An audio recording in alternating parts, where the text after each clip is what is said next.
Some of you may recognize this song. It's the karaoke version. Hopefully we don't get a strike.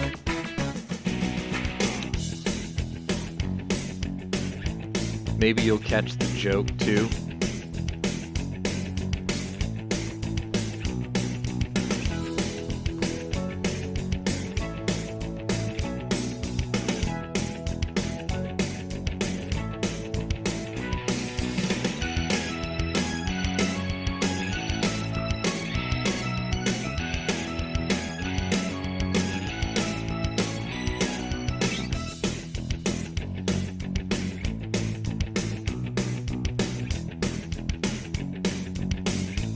Little different intro this morning, this afternoon, evening, night, whenever you catch this.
Hello, and welcome to the War Room. This is day 345, and I have to admit, I'm a little out of practice. We've had a few weeks here and there of hiatus. A lot of that had to do with the fact that the stories were very slow and few and far between that had any meaning. If you follow me on the YouTubes, you saw that I made posts every Friday to at least announce that there would be no show, and I would have the statistics of the day, of that day, every day posted. So at least you had the numbers. And the numbers actually are pretty impressive because the last time we really sat down and talked together like this, there were 15 boats sank by the Ukrainians, and now there's 18, which is amazing because the Russian Black Sea fleet doesn't quite exist anymore ever since the Moskva sank. So that's kind of cool. Quite impressive. You may hear dogs barking. I can't do anything about it. Let's see, what do I want to get into? The text chat that you are all seeing amongst yourselves is probably working fine. However, on the replay, the text chat might be broken, and I have no idea why. Because I made no changes to the text box, and yet it's acting weird. So I'll have to be diligent in checking the text chat the old-fashioned way, not just looking at my OBS preview. So anyway, like I said before, today is day 345. So I believe that means we are 20 days away from the 1-year anniversary of absolute bullshit. Like something that should have never happened in the first place had NATO grown a fucking pair. But they didn't, did they? No. What they did instead was they played geopolitics. And they didn't want to offend a fellow NATO nation in Russia. So instead, they allowed this to continue for 345 days now. And countless people millions have been displaced, tens of thousands have been killed needlessly. There's proof of mass genocide and mass graves throughout the country, and yet nobody seems to give a shit for some reason. Everyone is ignoring something. They feel like, I think the world feels like if they don't say what it is, then history won't call it what it is. So let me do it for you, because our world leaders are too cowardly to do it. There is a war, there is an invasion, people are being wholesale slaughtered and murdered for no justifiable reason, and the world is involved. They have chosen sides, they have created allies and axes, and they have begun a proxy war of supplying military hardware to the conflict. If that is not a world war, then what the fuck is? Because that is what we are in. Whether you want to admit it or not, the world is involved, and the world is watching, and the world, and me, and the rest of you, have an opinion on it.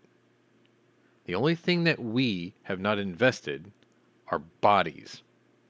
Volunteers have invested their bodies, and Americans have died. Several. So you cannot tell me, anybody cannot tell me, that this is not a world war, because that is exactly what it is. The world is involved, and there are two fronts, whether you want to admit it or not. Which is why I did the intro today. Because what has happened over the skies of the continental 48 states is we are being literally invaded in the air. Now, it's low tech, but it's getting away with it. What is happening with these Chinese balloons? There are two that we know of so far. Canada confirmed the second one this morning. There are two of them over U.S. airspace at an altitude of 60,000 feet. The last time something like this happened, and it was recognized, Francis Gary Powers was shot down over the skies of Russia. And he was basically, he was captured as a spy, which escalated the Cold War. The difference between then and now is Russia shot the motherfucker down.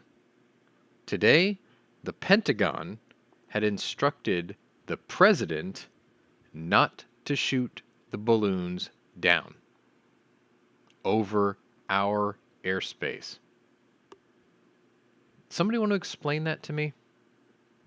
Because if you are being invaded in your airspace and the enemy is admitting that it's in your airspace, and then your own countrymen are telling you don't shoot it down, shouldn't they be dragged out and shot as traitors?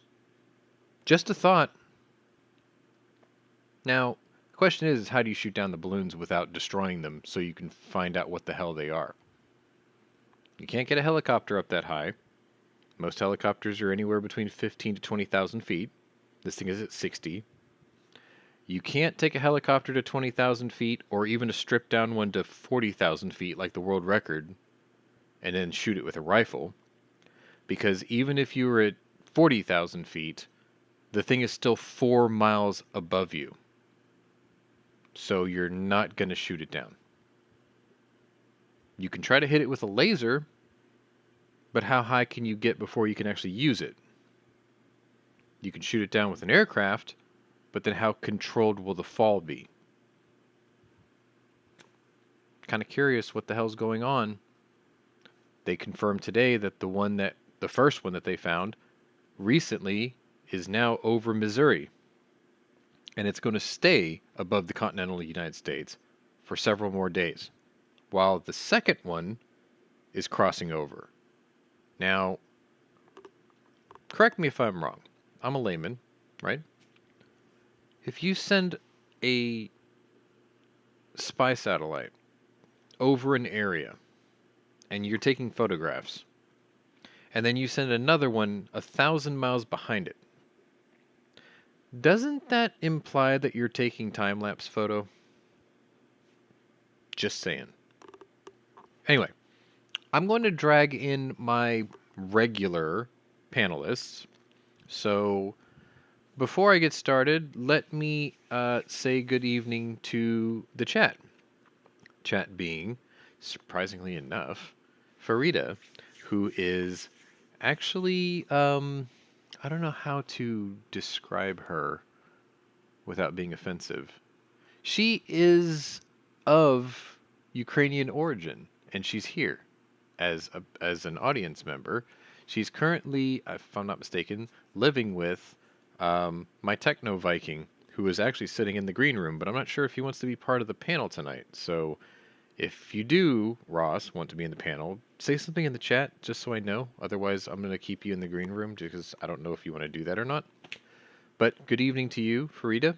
Good evening to you, Björn, which is actually Ross. Shady Hill, Terry Scher, obviously Night Strike and Scott are in the chat. Warsaw is actually in the chat. That's cool.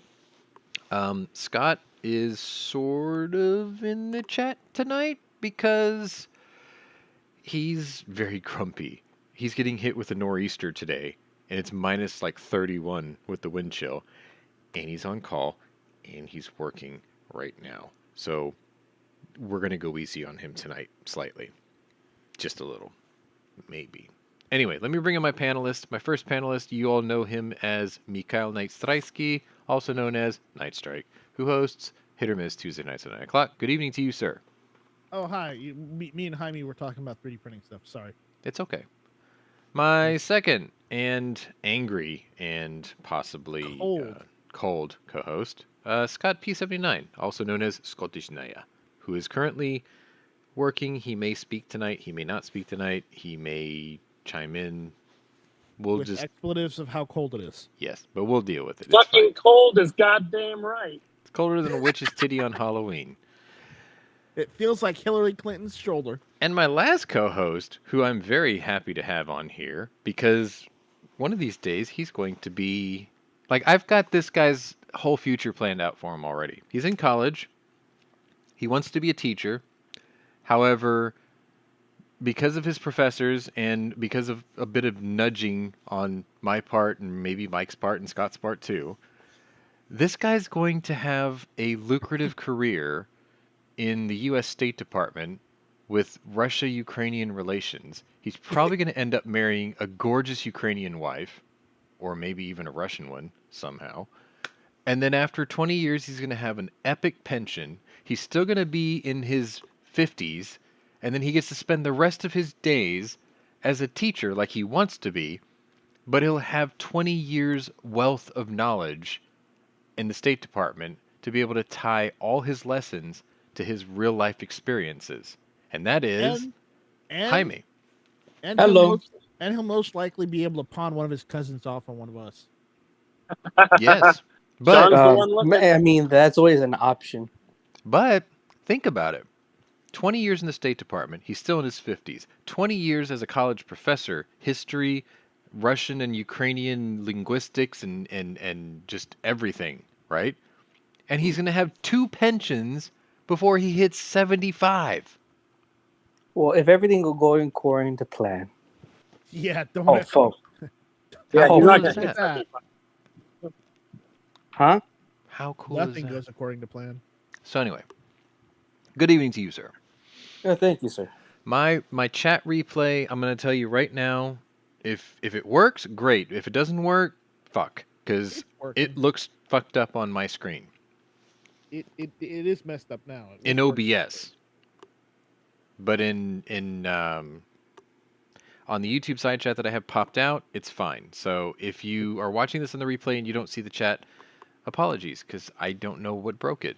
So I don't know how to fix it.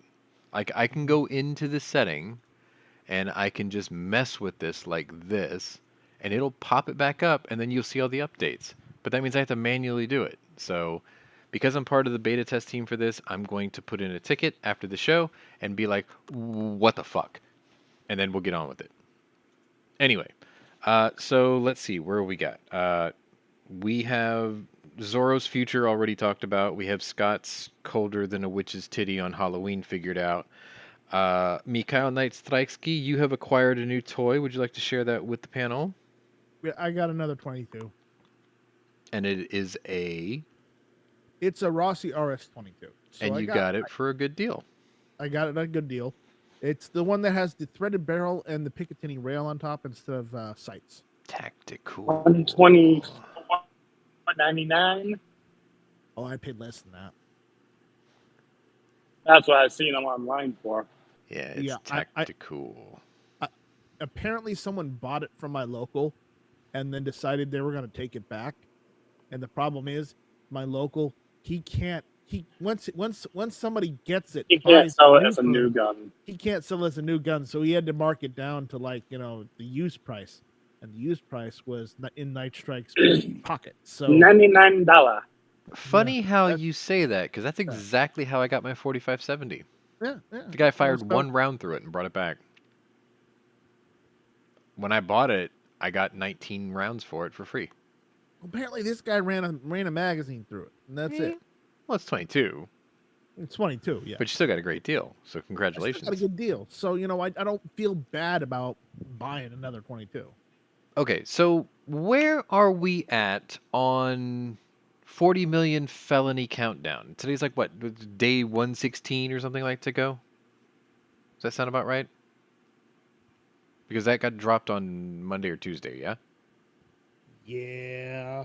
Okay, so in 116 days, 40 million Americans are going to become felons. Did you hear how many lawsuits got dropped that day? 43 as of today. Mm-hmm. So, good luck, alphabets. You fucking overreaching fucks.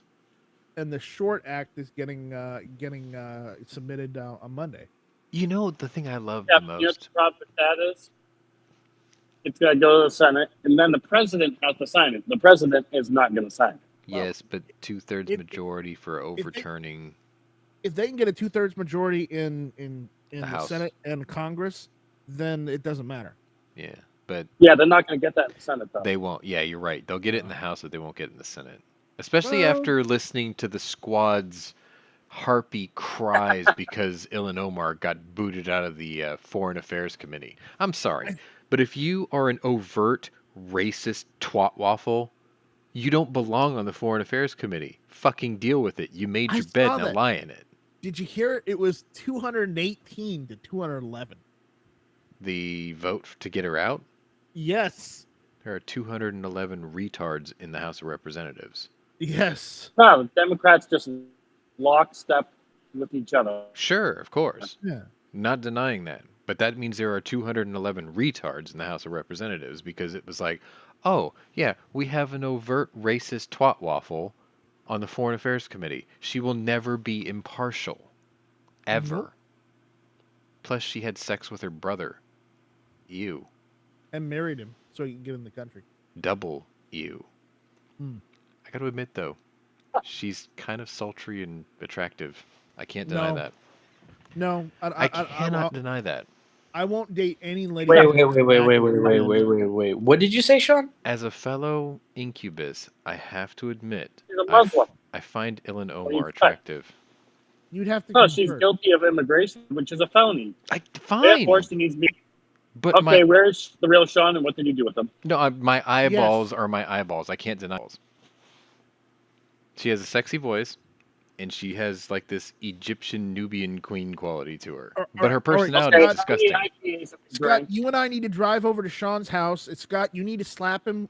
I'm just saying, you guys. No. I'm going to make Matt drive up to Sean's house. Okay, hold on. One of you guys agreed with me throughout the week today. You're just saying that because we're on the air. Okay, hold on.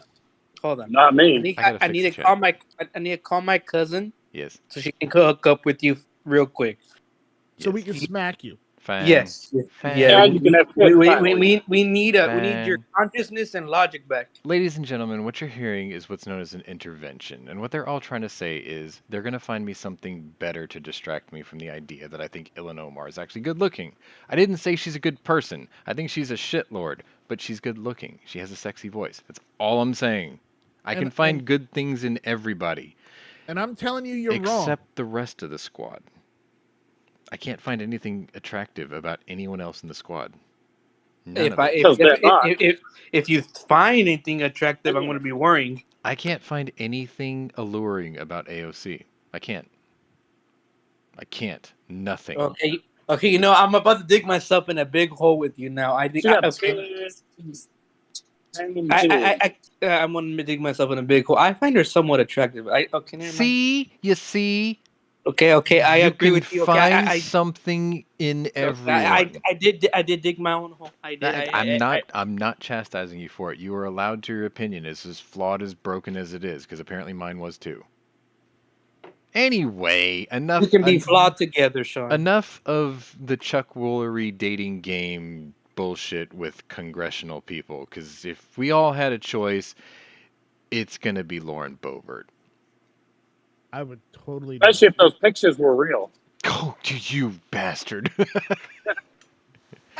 Wait, there's pictures? Yes, Scott sent me a Maybe. few pictures. Okay, of... Scott. Okay, you need to hook me up, bro. Come on. Scott, you need to hook the rest of us He up. sent me pictures of on the Lauren floor Boebert with in them. her early years, when she actually didn't dye her hair brown, because apparently she's a blonde. Holy crap! Anyway, I'll go either way. Pictures on Sugar Daddy Me. I'm gonna do a quote before we move on to the next part of the show, the real part of the show, and I just want to see if anybody in the audience knows this quote, because if you do, then you're obviously educated and cultured. So before we get started in the show, and before I dig myself into a bigger hole, I'm just going to start the intro of today's show with the theme: a dark night in a city that knows how to keep its secrets, but one man is still trying to find the answers to life's persistent questions. If you know that quote, type it in the chat. Maybe I'll send you something. Anyway, today's theme... but I'm sure that nobody cares what Warsaw thinks. Anyway, today's theme, day 345. And since we're talking about things that nobody cares about, you're going to love this. A country, an entire country nobody cares about, weighs in on the U.S. supplying Ukraine with defensive tools. A whole country. Russia plans an anniversary attack in the next 20 days. At least that's what the Intel Committee is saying. The International Olympic Committee is putting profits above principle, and is promptly curb-stomped for it on social media. I felt really good when I read that one. Surprise. Yeah. As they should be. Some of the promised hardware is starting to flow. And after watching them in the World Cup, I'm rather disappointed with this, but we now know where Croatia stands in this conflict. And it's kind of disappointing. Must flow. It's kind of disappointing where Croatia stands in all of this. We'll talk about it, though. The Wagner Group, apparently, they have become an army. Well, let's talk about the Wagner Group. Like, what do we know about the Wagner Group? They're hypocrites. They're run by a man whose face looks like a scrotum. And apparently it's become the dirtiest dozen. Bunch of neo-Nazis. Yes, they are the very thing that their commander is accusing the Ukrainians of being of. But it gets better. They're not only Nazis, they're Nazi cannibals. Yeah, I got a story about that. I have a story about that. They are breeding neo-Nazi criminal cannibals. That can't be true. It's true. It came from Prigozhin himself. That can't be true. He's the head of Wagner. That can't be true. I'm telling you. Are you sure they didn't have a mistranslation? No. I triple checked it. You sure? Yes. Because I find that very, very hard to believe. You'll see. You'll see. I do too. You'll see. Because the translator wasn't drinking too much vodka. No, the translator was Ukrainian, and the second translator I used was Russian, and the third one was Serbian. You know the translate. You know Ukraine. You know Ukraine and Russian are a little bit different. You know that, right? Yes, that's why I asked all three. Serbian is different than Russian. Serbians use Cyrillic, so they can read it and they can understand it, And I asked Yeah, but one. it's Just relax. I'm telling you, it's okay. just a crazy story, but I I'm have it. it's starting to sound like propaganda to me, but okay. No. Yeah. Anyway, Boris Johnson once again makes a brilliant case of becoming America's next Secretary of State once we rid ourselves of the idiots currently in power. That's my favorite one. So anyway, Yeah. Good luck uh, with that one. we have a long show today. I'm sorry. I'm sorry. We've been gone a while, but I have a lot of stories. And the first story actually involves OnlyFans. Eh? Go on. Okay, so we'll start with this photo here. That Oh, I is gotta go the with the saddest, YouTube stuff. angriest chick on OnlyFans. There's a lot of them, but okay. Is she really on OnlyFans though? Yes, because I put her there. North Korea condemned on Friday the decision. This is last Friday, January 27th, day 338. North Korea condemned on Friday the decision by the United States to supply Ukraine with advanced battle tanks to help fight off Russia's invasion, saying Washington is escalating a sinister proxy war aimed at destroying Moscow. You don't say. The comments by the influential sister of North Korean leader Kim Jong-un underscored the country's deepening alignment with Russia over the war in Ukraine as it confronts the United States and its Asian allies over its own growing nuclear weapons and missile program. North Korea has blamed the United States for the crisis in Ukraine, insisting that the West's hegemonic policy forced Russia to take military action to protect its own security interests. Think about that for a second. North Korea is saying that it's our fault and that we have forced Russia to take military action to protect their own military assets and interests. Now, correct me if I'm wrong, but Russia built a force that surrounded the country for damn near a year and then invaded a sovereign nation, and yet Korea is playing it backwards? North Korea are backwards people, though, so stands to reason. Especially when you're so angry that you have 0 followers on your OnlyFans account. Just saying. It has also used the distraction created by the war to accelerate its own weapons development, test firing more than 70 missiles in 2022 alone, including potentially nuclear-capable weapons believed to able to target South Korea and the U.S. mainland. Good night, Warsaw. The United States has accused North Korea of sending large supplies of artillery shells and other ammunition to Russia to support its offensive in Ukraine, although the North has repeatedly denied the claim. Kim Yo-jong, that's her comments, carried by the official Korean Central News Agency, came after U.S. President Joe Biden on Wednesday said that the United States will send 31 M1 Abrams tanks to Ukraine, reversing months of arguments by Washington that they were too difficult for Ukrainian troops to operate and maintain. The U.S. decision followed Germany's agreement to send 14 Leopard 2A6 tanks from its own stocks. That doesn't count the 2A7s that the Polish are possibly going to send over. Mm-hmm. That's the latest one, by the way, 2A7.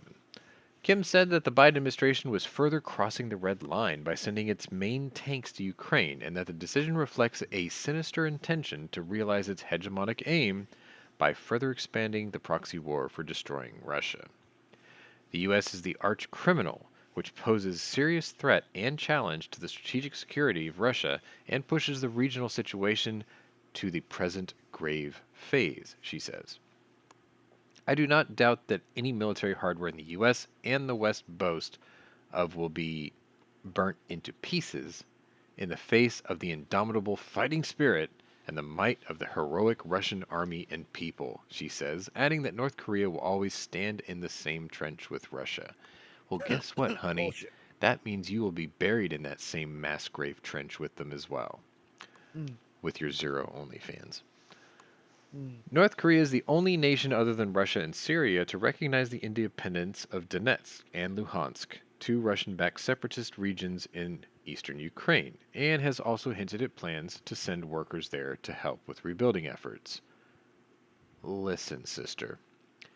If you send, quote, workers, which are actually slaves, to Ukraine in the Donetsk and Luhansk regions, first of all, they're going to eat everything they can get their hands on. And once their bellies are finally full, they're going to flip you, your ugly ass, the bird, and say, we rather like it here. I think we're going to stick with the people who fed us. Fuck you. And be done with them. Are you sure you want to do that? Because you know you got people hemorrhaging outside of your country every chance they get, right? You want to send them over? You go right ahead. Once we deworm them. Anyway. She has a 0 follower count. I'm telling you right now. Moving on. Okay. Moving on. Okay. 2:41. Friday. Last Friday. I got this photo for you. A new barrage of Russian shelling killed at least 10 Ukrainian civilians and wounded 20 others in a single day, the office of Ukraine's president said Friday, as the country worked to recover from an earlier wave of Russian missile strikes and drone attacks.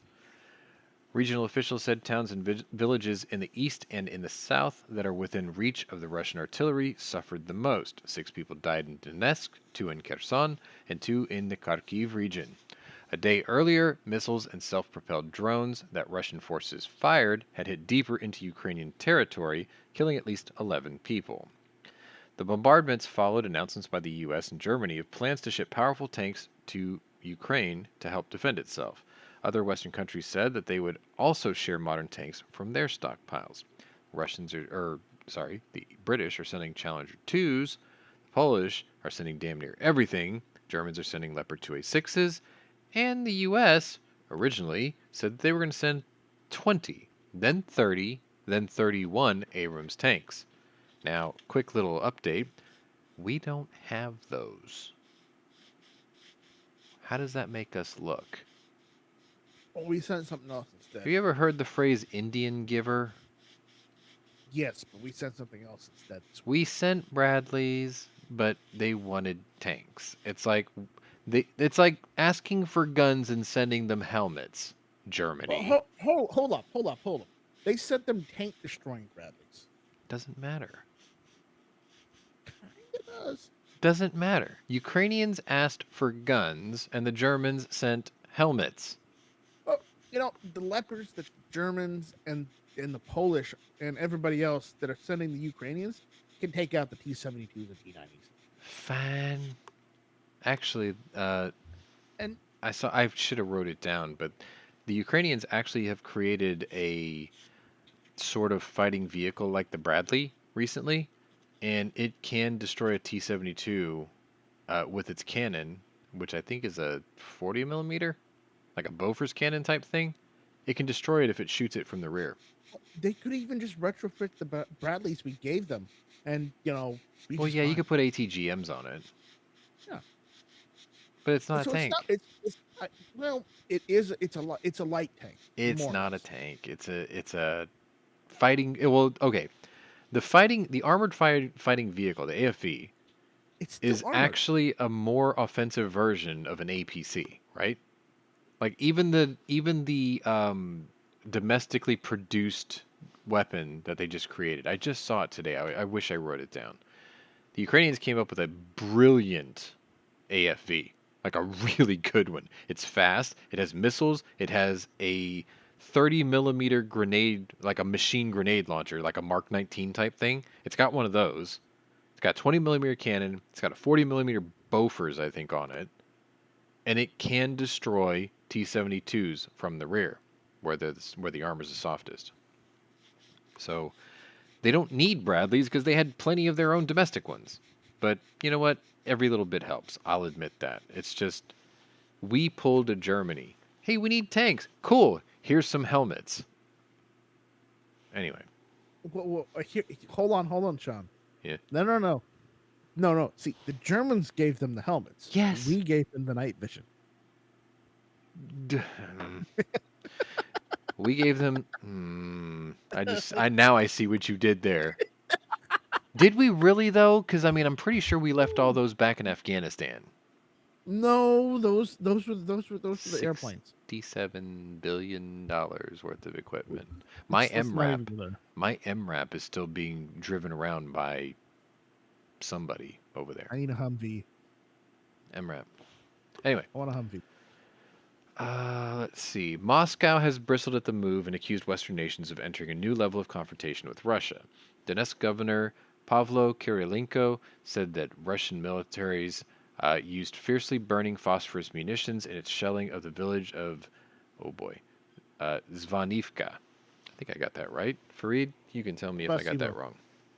It's Zvanivka, about 20 kilometers north of Bakhmut, a city that has become the focus of a grueling standoff in recent months. The shelling has also damaged apartment buildings and 2 schools in the nearby town of Vuhledar, Kirilenko says. The governor of the neighboring Luhansk region, Sergei Haidai, said Ukrainian shelling hit 2 Russian bases in the occupied towns of Kremina and Rubizhne, killing and wounding dozens of Russian soldiers. His claim couldn't be independently verified.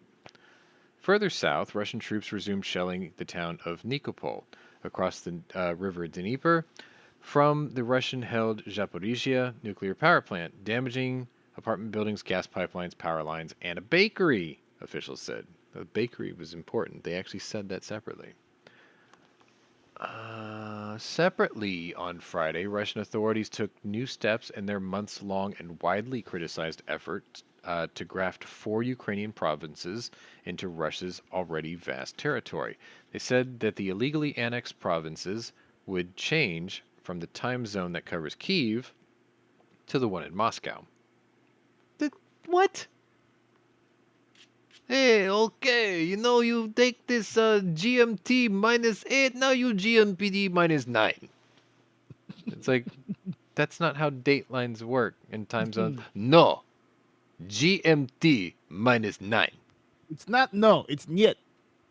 Like, insert sound of AK-47 being chambered. Now GMT -9. Click, click, -9.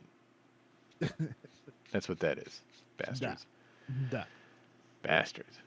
Let's see. The switch in the Ukrainian southern and eastern regions that Russia declared as part of their territory 4 months ago, Donetsk, Luhansk, Zaporizhia, and Kherson, will take place, quote, in the near future, Russia's Ministry of Industry and Trade has said.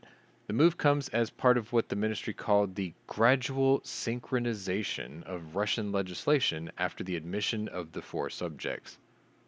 That is some bullshit word salad. Anyway. That's some bullshit. That is some bullshit. Russian President Putin's highly orchestrated announcement of the illegal annexations came despite widespread international condemnation and the fact that Russia doesn't even fully control the areas it claims to have annexed. Russia claims to control nearly all of Luhansk and about half of Donetsk. Less than 1.5 months after the annexations, Russia lost control of the city of Kherson and breed swaths of the surrounding territory following a Ukrainian counteroffensive. Kherson was the only regional capital Russia seized since starting its invasion back on February 24th, and its loss dealt a heavy blow to the Kremlin. Planned Western deployments of modern tanks for Ukraine remained on many minds last Friday. Polish Prime Minister Mateusz Morawiecki told Canada's CTV that his country was ready to send 60 modern tanks, half of them the PT-91 model, which was built in Poland from 1994 to 2001 as a modernized version of the Soviet-era T-72 M1. He said those deliveries would come on top of Poland's plans to send 14 of its own Leopard 2A7 tanks after Berlin approved other allies sending German-made tanks to Ukraine. Now, that is a thumb in the eye of Germany. Because this is how this played out. Poland was afraid that Germany wouldn't be cool with the idea of them sending their own German tanks over there. The United States claims to send or commit 31 Abrams tanks. Germany finally goes, "Hey, cool! Now we can say now we can say us too." So they said, "We're going to send Leopard 2A6s," and Poland's like, "That's the old one. We're going to send our 2A7s." Now Germany's like, "What the fuck? You're making us look bad." Well, anyway, where did I leave off? On Friday, Russian Foreign Ministry spokeswoman Maria Zakharova said that the supply of Western tanks to Ukraine would not change the situations in Kyiv's favor, but rather bring the countries of the West to a new level of confrontation with our country and our people. I don't think we care. The German government insisted Friday that it does not see itself in direct conflict with Russia after Moscow seized on comments made by Germany's top diplomat this week that suggested otherwise. During a debate Tuesday with lawmakers at the Parliamentary Assembly of the Council of Europe, or more word salad, Foreign Minister Annalena Baerbock, who's not bad looking, by the way, said it was important for European countries to avoid a blame game when it comes to discussing support for Ukraine because we're fighting a war against Russia and not against each other. Asked about these comments, German government spokeswoman Christiane Hoffmann referred to a line laid out by German Chancellor Olaf Scholz and told reporters in Berlin on Friday that the Chancellor has always emphasized that NATO and Germany are not parties to this war of attack by Russia against Ukraine. We support Ukraine, but we are not parties to the war, she added. In other developments, German officials said that the country was targeted by a series of cyber attacks of apparent Russian origin this week following the decision to supply modern tanks to Ukraine. Spokeswoman for the Interior Ministry said that the so-called denial of service attacks, in which websites or entire networks are bombarded with requests in an attempt to make them inaccessible, were observed on Wednesday and Thursday and, quote, were largely fought off and had no serious impact. But they still reported on it. Ukrainian Air Force spokesman Yuri Inat said Russia used its latest hypersonic Kinzhal missiles to strike energy facilities in Kyiv and Zaporizhia regions on Thursday. He said that Ukraine lacks defenses against the Kinzhal, adding that Russia has few such missiles and mostly uses them against priority targets. What he didn't mention is, because they're hypersonic and they sort of wobble in flight, they're not exactly accurate like American missiles are. Anyway, Inat said that in televised remarks that Russia also used Kh-55 missiles, air-launched missiles that were designed to carry nuclear warheads, but they had dummy warheads to distract Ukraine's air defenses. That is a very valid tactic. We employ that often to force the enemy to expend its anti-air system defenses. So, for instance, if you wanted to say, I don't remember the name of the bridge now, but if you wanted to take out the bridge from Russia into, what's that, Crimea? There's a bridge there, right? And it's been struck by a missile. If you wanted to take that out, the problem you're going to run into is there is a gigantic Russian S-400 missile battery that's protecting it now. And the only way that you're going to successfully attack that bridge is you're going to have to burn a ton of assets and put them in the air and force the S-400s to fire upon the missiles you're sending in your first couple of waves. Once the S-400s have been exhausted, then you can hit the bridge with impunity. So, yeah, using dummy warheads to force, your enemy to exhaust its anti-air defenses, pretty smart tactic. You got to admit the Russians got that one right. That was clever. Anyway, Russian state-run media say that the state communications watchdog has restricted access to the CIA and FBI websites for allegedly spreading materials containing inaccurate, socially significant information and discrediting Russia's armed forces, right? The Russian government has made it illegal to discredit its troops or spread false information about the military. It's illegal. So if you're Ruski and you say, our military's garbage. They're using Cold War relic hardware. Off You to the will gulag with you. gulag 3 weeks. If you do it way too much, you will be working a Siberian salt mine wearing your wife's head as a hat to keep warm. That's how intolerant they are right now. Which means they're not very confident, are they? Yeah. If they have to nitpick on criticism. Anyway, moving on. Saturday. Really take What's that? criticism well, anyways. Saturday, January 28th, day 339. And I have this photo for you. I'm sorry that the chat seems kind of broken if you're watching this in the replay. I am seeing the chat here. It's been a little slow. Russia is planning a major offensive against Kyiv by the one-year anniversary of its invasion of Ukraine on February 24th. This came from the Secretary of the National Security and Defense Council, Alexei Danilov.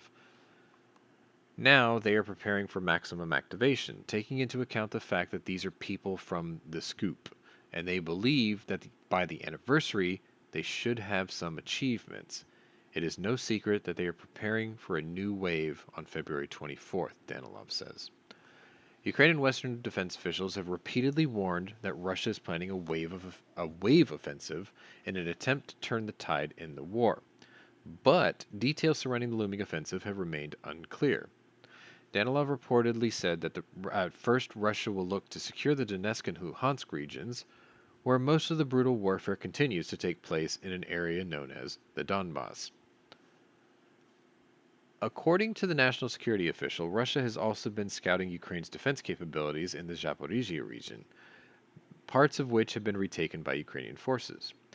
And now there is a certain accumulation of troops. We know this. We understand what is happening in the U.S. or in the Russian Federation in this regard, Danilov says. The U.S. and Germany agreed to send Ukraine urgently needed tanks for its troops on the front lines, opening the way for other nations like Poland to send their own German-made Leopard 2 tanks from its stockpiles. Though the U.S.'s agreement to send Abrams tanks was made with the understanding that it will take several months to get Ukrainian troops trained up on the sophisticated equipment, concerns remain high that Europe's tanks contribution could also take too long. Poland on Friday announced that it would send 60 tanks in addition to Germany's pledge to send 88 tanks, though Berlin said that just 14, one company's worth, would initially be sent over. Warsaw said that it would send 14 of its Leopard 2 tanks, along with 30 of its PT-91 Polish-made battle tanks, which first entered service in the 90s. But, despite Poland's immediate proximity to Ukraine, the shipment of tanks is still expected to take 3 months before Warsaw's supply of Leopard tanks hits Ukraine's battlefield, well beyond the looming anniversary less than a month away. Tanks deliveries have also been pledged by the UK, France, Norway, and Canada. So, okay, let's look at this objectively for a second. German tanks, Leopard 2A6s, Leopard 2A7s. Polish PT-91s. Let's say the Poles are the first ones to get things moving because they are in the closest proximity. They are on the extreme western edge of Ukraine, clearly. The battlefront is on the extreme eastern edge of the Ukraine, and tanks don't move very fast. You might get them up to 30, 40 miles an hour. What's that in kilometers? Like 65 to 80, something like that. You might be able to cover. T-72s, T-90s go about 60 kilometers, whatever, an hour, and so about 40. 60 kilometers. So it's actually about 40 miles an hour. 37 miles per hour. Sure, but whereas Bradleys or Leopards do like 40 miles per hour. Right, but you just went from kilometers to miles, so it's about the same. They're roughly the same. But this is the thing. They're not fast. What I mean by that is, yeah, okay, you can do 40 mile an hour. Let's say 40 mile an hour just to keep it a nice even number. You're pushing a tank that weighs 40 to 70 tons. Your horsepower per ton is pathetic. Your miles per gallon is actually recorded in I think it's TTE, time to empty, operational hours, or pounds. You're going to stop every 2 hours to fill up. So your average speed is going to be pathetic. Getting those tanks all the way across the country, it could take some time if you're moving them by driving them. If you're doing it by rail, you risk being hit by Russian missiles because they're probably watching the rails with satellite. So if you're moving tanks cautiously and carefully through the back roads, through the woods, through the trails, that's going to be slow going. Plus the fact that you have to have a support network of mechanics, fuel tankers, oil tankers, whatever.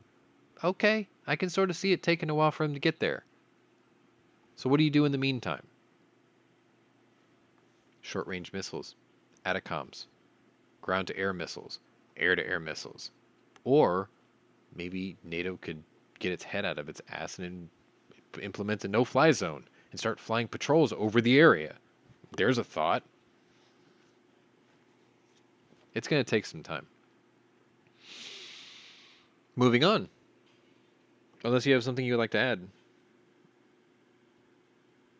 Nope, good. Moving on. And I'm going to show you 5 cock rings.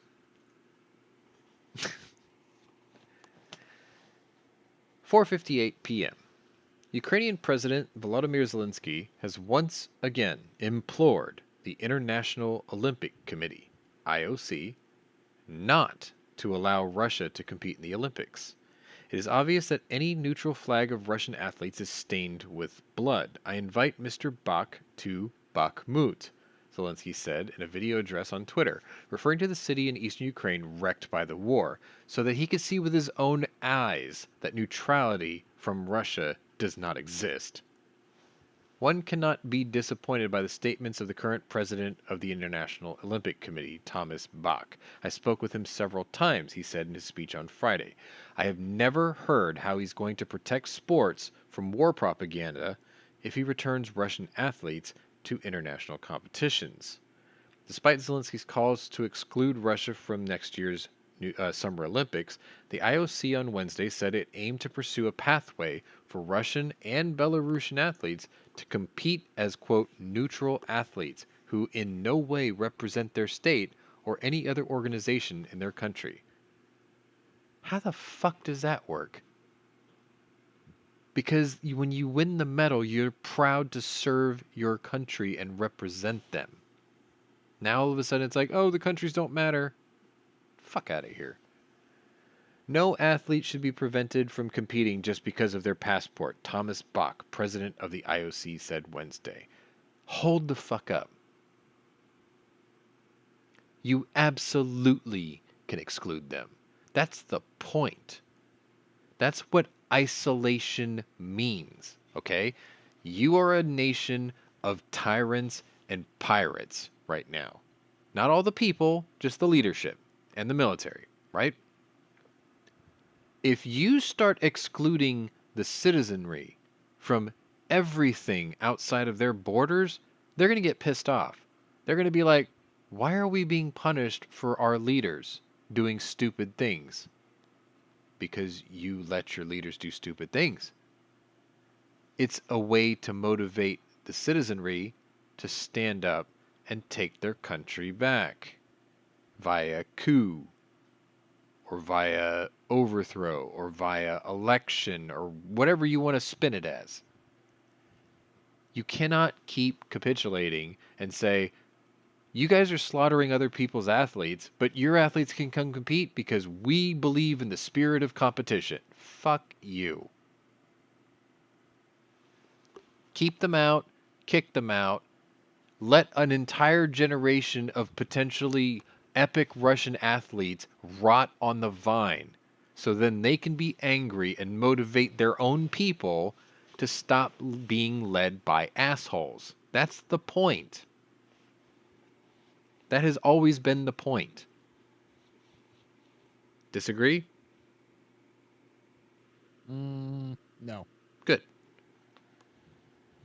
The IOC noted that its recommendation mirrors a similar decision in 1992 when it allowed athletes from the former Yugoslavia, which faced sanctions by the United Nations, to participate as independent Olympic participants in the 1992 Barcelona Olympics. Yugoslavia didn't take part in team sports such as soccer and basketball. In sports like tennis, athletes from Belarus and Russia are already competing. On Saturday, Belarusian Arina Sabalenka won the Australian Open. However, Zelensky slammed the IOC's decision as, quote, attempts to bring representatives of the terrorist state into world sports. On Saturday, Zelensky posted a series of pointed images of Ukraine's sports facilities destroyed by the war. Olympic principles and war fundamentally oppose each other, the president of the war-torn country wrote on a Saturday morning post. Russia must stop aggression and terror, and only after it will be possible to talk about Russian participation in the Olympic movement.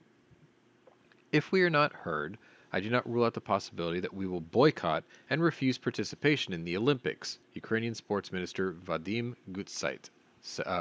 Is it Gutsait or Gutsait? Wrote Thursday on his Facebook account. Meanwhile, the Russian Olympic Committee president Stanislav, oh boy, hang on, I haven't seen this one before. Stanislav Pozhdinakov, correct me if I got that wrong, said in a statement Wednesday that the IOC statement was the voice of common sense. Zelensky has shared that he told French President Emmanuel Macron, whose country is hosting the upcoming Summer Olympics, that Russia should have no place there. Just last February, the IOC recommended with a heavy heart that sports bodies exclude Russia and Belarus from hosting and competing in order to protect the integrity of global sports competitions and for the safety of all its participants. The current war in Ukraine, however, puts the Olympic movement in a dilemma, the IOC wrote in a press release.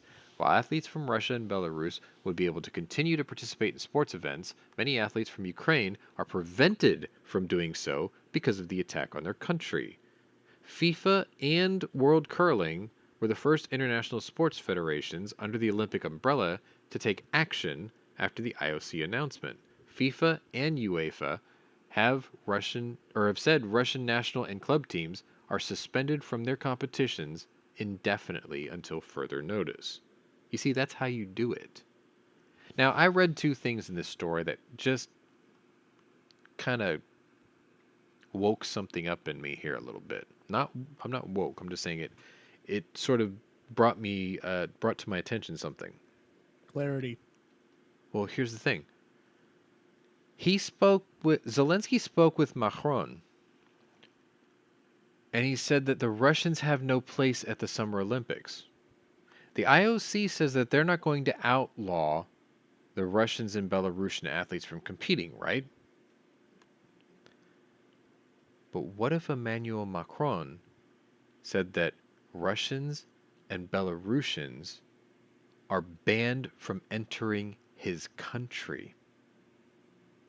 Then the athletes wouldn't be allowed to come to the Olympics because their passport visas or the passports of their visas would be rejected and they would not be allowed into the country. That is a workaround. That gets the IOC, that turns the boogeyman away from the IOC and makes Macron the bad guy in the IOC's eyes, rather than the IOC being the bad guy in the world's eyes. You see what I'm saying? That's actually brilliant. Now it's just a matter of, does he have the testicular fortitude to do what needs to be done? Maybe? Maybe. What was the other thing? Oh, the other thing. There are two athletes right now that are of Russian origin that I, personally, am a huge fan of. One is Artur Beterbiev, or Beterbiev. He is a light heavyweight boxer. The other is Dmitry Bivol, also light heavyweight championship fighter. The two of them hold all the belts in the division. They're that damn good. But why do I like them? Because neither of them live, train, fight, or represent their country. Bivol fights out of California. I think Better Biev fights out of Canada. That's perfectly acceptable to me. They didn't want anything to do with their country's politics, so they left. They're immigrants. If you've never seen Dmitry Bivol fight, and you are even a casual, curious boxing fan, watch Bivol versus Canelo Alvarez. It happened a couple of months back. You'll see a clinic. That man is a boxing robot in a good way. He's disciplined. Anyway, he's brilliant. Moving on. We have made it to Monday, January 30th, day 341, and there was no stories until late evening or afternoon. So this guy, Farida might actually know who that is. But if you don't, I'll tell you who it is. Ukraine's military is planning to invest nearly $550 million in drones as the country mulls its next moves in its ongoing fight against Russia, according to a Monday report. Defense Minister Alexei Reznikov said Ukraine is increasing the procurement of unmanned aerial vehicles, UAVs, or drones for reconnaissance and assault purposes this year, and plans to allocate around $547.05 million for this segment. In the 11 months of fighting, Ukraine has received significant supplies of UAVs from its partners, including missile-equipped Bayraktar TB2s from Turkey and a Black Hornet reconnaissance drone from Norway. Now, Kyiv is looking to boost domestic production to build what some officials have framed as an army of drones. The independence of the military-industrial complex is one of the factors of the country's defense capability, Reznikov wrote on Facebook. The Ukrainian military said last week that it would begin creating assault drone companies within its armed forces. Reznikov said that the Defense Ministry had received applications proposing 75 different Ukrainian-made drones. After consultations with the General Staff of the Armed Forces, after tests, the Military of Defense has already concluded 16 state contracts with Ukrainian UAV manufacturers. Reznikov's update comes as Kyiv won promises last week of tanks from the U.S. and Germany. Poland's Prime Minister, Mateusz Morawiecki, hinted on Monday at the prospect of more upcoming pledges, saying that any activity aimed at strengthening Ukraine's defense powers is under consultation with our NATO partners. Military analysts say that more aid is crucial if Ukraine is to block an expected Russian spring offensive and launch its own effort to push back Russian forces. The pattern of delivery of Western aid has powerfully shaped the pattern of this conflict. This came from the Institute for the Study of War, a U.S.-based think tank, last Sunday. I believe that is also led by retired General Jack Keane. Ukrainian President Zelensky said that keeping up the pace of the Allies' support is crucial. The speed of supply has been and will be one of the key factors in this war. Russia hopes to drag out the war to exhaust our forces, so we have to make time our weapon, he said Sunday in his nightly video address. We must speed up the events, speed up the supply, and opening of new necessary weapons options for Ukraine. It's a fair point. He is racing against the clock. I mean, this has been going on forever. Moving on. And this is actually a story that is very near and dear and close to Mikhail Naistrovsky's heart. Uh-oh.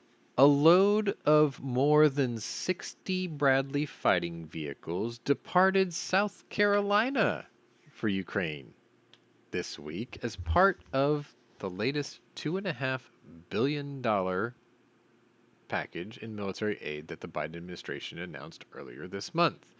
The armored vehicle, named after World War II General Omar Bradley, is operated by a crew member of 3 and can transport up to 7 infantry around the battlefield. It's outfitted with a 25mm automatic cannon, as well as a 7.62 coaxial machine gun and an anti-tank missile launcher. The Bradley is a very powerful vehicle that we are providing to the Ukrainians. Army Lieutenant Colonel Rebecca D'Angelo of the 841st Transportation Battalion commander, who is overseeing the transport, said on Monday. This is going to hopefully enhance their capabilities to provide forward advancement in the battlefield and regain lost grounds by having equipment that matches or exceeds what the Russians already have. After months of resistance, the Biden administration agreed to send 31 Abrams M1 tanks to Ukraine last week.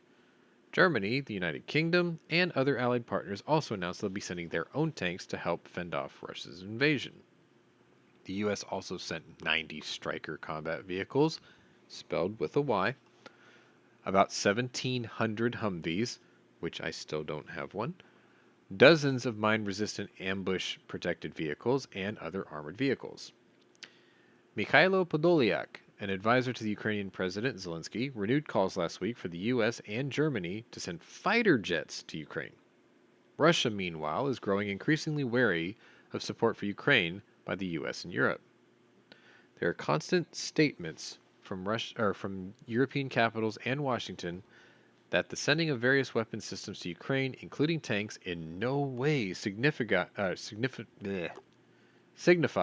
the involvement of these countries or the alliance in hostilities in Ukraine. Kremlin spokesperson Dmitry Peskov said last week, according to Reuters. We categorically disagree with this, and in Moscow, everything that the alliance and the capitals I mentioned are doing is seen as direct involvement in the conflict. Here's what's really sad about this. They're the only ones who are seeing it for what it is. Everyone else is acting like, no, we're not doing anything. We're just supplying them hardware so they can defend themselves. We're involved. We built these things. We shipped these things. If I'm not mistaken, the Volenius Wilhelmsen, that cargo ship, that's Sechurman's boat. They're involved in this. Somebody find out where the Volenius Wilhelmsen transport ship is based out of. Because I know it's not ours. We wouldn't have called it that. We would have called it like Tom, Dick, and Harry or something. Moving on. We are now at Tuesday, January 31st, day 342. A day that Mikhail Naistrovsky had a hit or miss. President Biden on Monday said that the U.S. would not send F-16 fighter jets to Ukraine, even as allied nations like France say they are considering all options as a major Russian offensive looms. Speaking to reporters from the South Lawn, Biden replied with a simple no when asked if the U.S. would send the sophisticated warplanes to Kyiv. Earlier in the day, French President Emmanuel Macron said nothing is excluded when he was asked if France would consider sending Ukraine jets. Though Macron noted that certain conditions would need to be met, including the guarantee that they would not be used to touch Russian soil, reported Radio Free Europe. Macron's comments came during a joint news conference at The Hague with Dutch Prime Minister Mark Rutte, who reportedly said there is no taboo when it comes to sending Ukraine warplanes, but he added that Kyiv has not formally requested any jets from the Netherlands. Ukraine has been calling for fighter jets since the war broke out nearly a year ago, though it is unclear who Kyiv has formally requested warplanes from. The U.S. has long resisted sending warplanes to Ukraine, including Soviet-era jets from neighboring nations like Poland, over concerns that it could escalate the war beyond Ukraine's boundaries. Sidebar. Never mind that the Belarusians are fucking involved. Or the Chechens. Or the Syrians. Or the North Koreans. Should I go on? Anyway. Ukrainian ambassador to Germany, Alexei Makayev, told local outlet DW that Kyiv had not formally requested warplanes from Berlin either. Though Germany Chancellor Olaf Scholz said Sunday that Germany would not send warplanes to Ukraine. It is because we are out of the Heinkels. Just saying. Both Germany and the U.S. have reversed previous stances on security assistance for Kyiv. most recently deciding after months of deliberation to send tanks to Ukraine's front lines. President Volodymyr Zelensky on Monday championed the support of allied nations, but noted that timing was important. Sometimes good decisions, when slowed down, end up being weak ones, he warned. So, it sounds like Macron is willing to send Mirage fighter jets, which are pretty awesome. Poland once offered their MiG-29s, but they wanted us to broker the trade at Ramstein Air Force Base in Germany. We said no. Poland can always just send the MiG-29s now themselves. And like everyone seems to be cool with this idea, so do that. We said we wouldn't be sending F-16 fighter jets. Part of that has to do with the fact that it would be like taking somebody who's fluent in driving gas-powered sports cars and throwing them into a diesel-powered truck. They're completely different systems. I sort of get where they're going with that. And if everyone else is sending fighter jets already, then they don't need ours. However, why don't we send them A-10s? They need close air support fighters. That close air support fighters would be invaluable in the Eastern Front right now. Because that's what they're dealing with right now is combat. Land-based combat. And a couple of freaking warthogs, a little bit of bird. That's going to change the entire face of the battlefield. Why don't we send them those?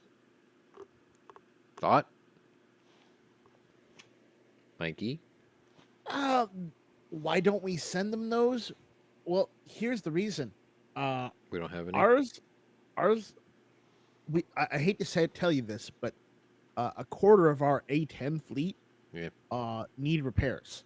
Fine. What about the other 3/4? And the rest of them, we keep taking parts off of those that need repairs. Yeah, no, we're scavenging to keep them going. Scavenging to keep them going. So we don't really have until the manufacturers, because we have ordered more. Until the manufacturers bump up manufacturing on building more A-10s. Right now, we don't have a lot to give. We should send what we have. I completely disagree. Here's why I say this. We send them every single one we have in inventory right now that are combat ready. And what that does is it creates a shortage on our end, which lights a fire under contractors to backfill our inventory. That's the only way you're going to get it done, because we have to be backed into a corner to get our military industrial complex going. The problem is, the only problem is that how long the only thing they'll do is raise taxes on us to be able to buy more. Wait. Well, not even that, but wait a minute. There's two things that I've just heard. One was cost, the other was time, right? Mike says cost, Jaime says time. Okay. Yes. Do you remember how fast we were cranking out B-24s at the height of World War II? Okay. Yeah, but you're comparing highly sophisticated pieces of machinery. The B-24 was the most sophisticated bomber we had in the inventory. Yeah, but in that time, and this time, they're using Yes. We have chips we have a shortage in chips. We have a shortage in materials. We have a shortage in everything. We don't have a shortage in ships. We just signed off on a 500 ship navy. That hasn't been done since like the 60s. Chips. Okay, chips. I'm with you now. Okay. We have an extreme shortage in chips. I don't think that's a thing anymore. Honestly, I don't think that's a thing anymore. I remember. You got to remember, I'm in IT. Like, I don't have a problem getting anything electronic that we sell in stock anymore. I did for a while. My boss couldn't get his 2022 Ford Raptor. It was back ordered for like 8 months because of the chip shortage. But now the Raptor R for this year is already being delivered, and it's only February. That's already a done deal. He's had 7 AMG G63s, all custom ordered, all custom built. He had a Lamborghini Urus, custom built. It was put on a container ship and sank in the Atlantic Ocean. They built a second one and delivered it. Okay, so on the EE Times, U.S. military chip shortage as a dangerously low. Okay. We're an all-time low. Okay. How about this idea? We don't even have chips for our F-35s. We don't have our We're not chips. building F-35s. I know, but we still don't have chips if we ever choose to. Possibly. Now, here's another thing.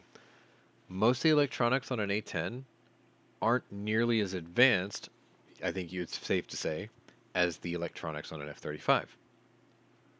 Now, you could say, okay, then that makes the obsolete chips hard to get. I would give you that. But then again, we can always outsource that. Well, currently, Taiwan is lower its intake. Lower its export of chips currently. See, and here's the other problem. This is what happens when nations stop building their own shit.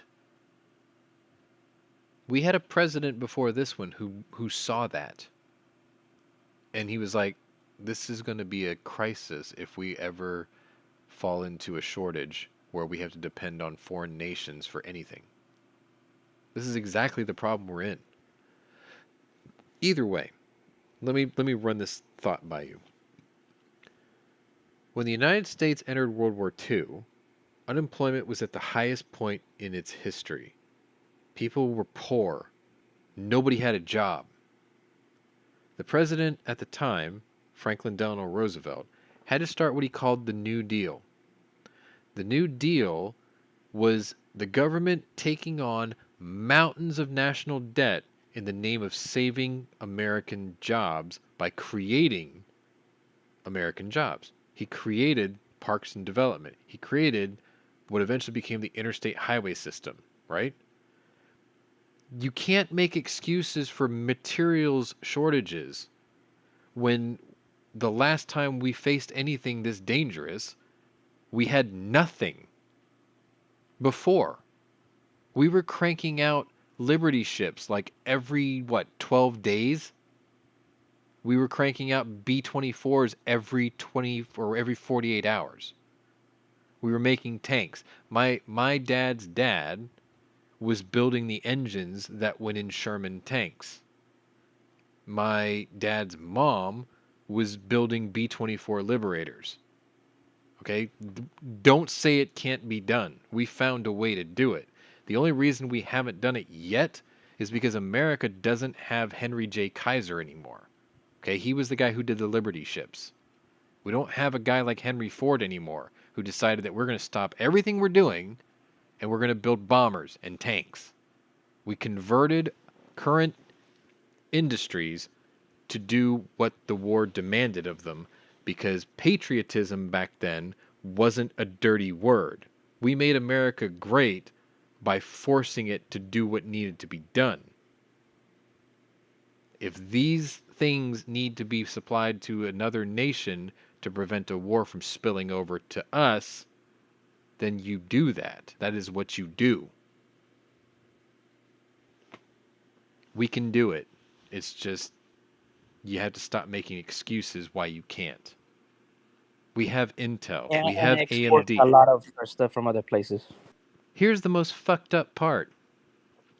We produce the tooling that goes to the nations that make the chips. Which No, means that I knew. we Yeah. have the capability of doing it domestically. There's no excuse for it. We need to stop making excuses. It's that simple. No more excuses. If we make the tools to make the chips, then why don't we just make the chips? Why are we sending our tools to foreign nations halfway around the world so they can fleece us now during a shortage? We did it originally because they could do it cheaper, because the labor was cheaper, obviously. That's why we outsourced things all over the world. India, Mexico, Vietnam, China. The whole world outsourced to China. Look where that got us. Look at the monster the world has created because we enslaved people as cheap labor in another country halfway around the world Because if we don't have to see how shitty their lives are, we don't care as long as we get our cheap shit. That's our problem. That is always our problem. And our generations, because obviously you're the one after mine, right? This has become a crisis because generations before mine kept passing the fucking buck. I mean, think about the social problems in this country right now. They have all started because of what our great-grandfathers told our grandfathers, which told our fathers. There are two things you never talk about at the workplace: religion and politics. Guess what every problem in this country is based on right now? Religion and politics. Because nobody wanted to talk about it, which means we just kept ignoring it and keeping it buried in a powder keg that has now blown up in our face. And if we talked about it when it was a smaller issue, we could have dealt with it. Now it's a fucking crisis. Everything is a crisis. Drug crisis, immigration crisis, material shortage crisis, chicken egg price crisis, unemployment crisis, president who shits himself crisis, has to eat ice cream to freeze his brain to keep him from saying stupid shit crisis. I can go on. All of this is problems that we've created amongst ourselves. You've heard me say it in our local chats every day, our lobby chats every day. We are a nation led by idiots. Now, who do we blame? The ones we put there or the ones who put them there? Moving on. I mean, unless you want to add, the floor is yours. Nah, that's too easy. Moving on. All right, so you might know who this is. Maybe not, but you recognize the picnic blanket behind him, or at least what looks like one. NATO member Croatia's president on Monday criticized Western nations for supplying Ukraine with heavy tanks and other weapons in its campaign against invading Russian forces, saying those arms deliveries will only prolong the war. Zoran Milanovic told reporters in the Croatian capital that it's mad to believe that Russia can be defeated in a conventional war. This motherfucker here is saying that the whole world can't defeat Russia. I am against sending any lethal arms there, Milanovic said. It prolongs the war. What is the goal? Disintegration of Russia? Change of government? There's also talk of tearing Russia apart. This is mad, he added. That is the words of a lapdog. Milanovic won the presidential election in Croatia in 2019 as a left-leaning liberal candidate. Well, now we know why he sounds like a moron. There you go. A counterpoint to the conservative government currently in power in the European Union and NATO member state. But he has since made a turn to populist nationalism and criticized Western policies toward Russia as well as the Balkans. So well, you know what he was. He was a Soviet era supporter. Clearly. Milanovic has built a reputation of being pro-Russian, which he has repeatedly denied, yet in recent months he has openly opposed the admission of Finland and Sweden into NATO, as well as the training of Ukrainian troops in Croatia as part of the EU aid to the embattled country. On Monday, the Croatian president expanded his narrative by saying he believes that Crimea, the Black Sea Peninsula annexed by Russia, will never again be part of Ukraine. After months of hesitation, the U.S. said it will send 31 of its 70-ton Abrams battle tanks to Ukraine, and Germany announced it will dispatch 14 Leopard 2 tanks and allow other countries to do the same. Milanovic said that from 2014 to 2022, we are watching how someone provokes Russia with the intention of starting this war. Is he blind or just retarded? Because why does he keep saying that we are starting a war? Russia invaded Ukraine. Like, where the fuck have you been, dude? What is the goal of this war? A war against a nuclear power that is at war in another country. Is there a conventional way to defeat such a country? Milanovic asked on Monday. Who pays the price? Europe. America pays the least, he said. Has he not seen what our foreign aid package costs are every year? even to his country. A year has passed and we are now only talking about tanks, Milanovic said. Not a single American tank will go to Ukraine in a year. Only German tanks will be sent there. That's the first thing I agree with him on.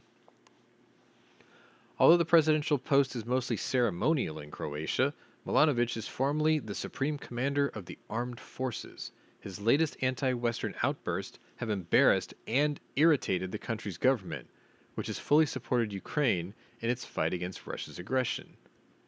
On Monday, Croatia's Prime Minister, Andrej Plenković, reacted to the president's positions by saying they, quote, directly harm Croatians' foreign policy decision.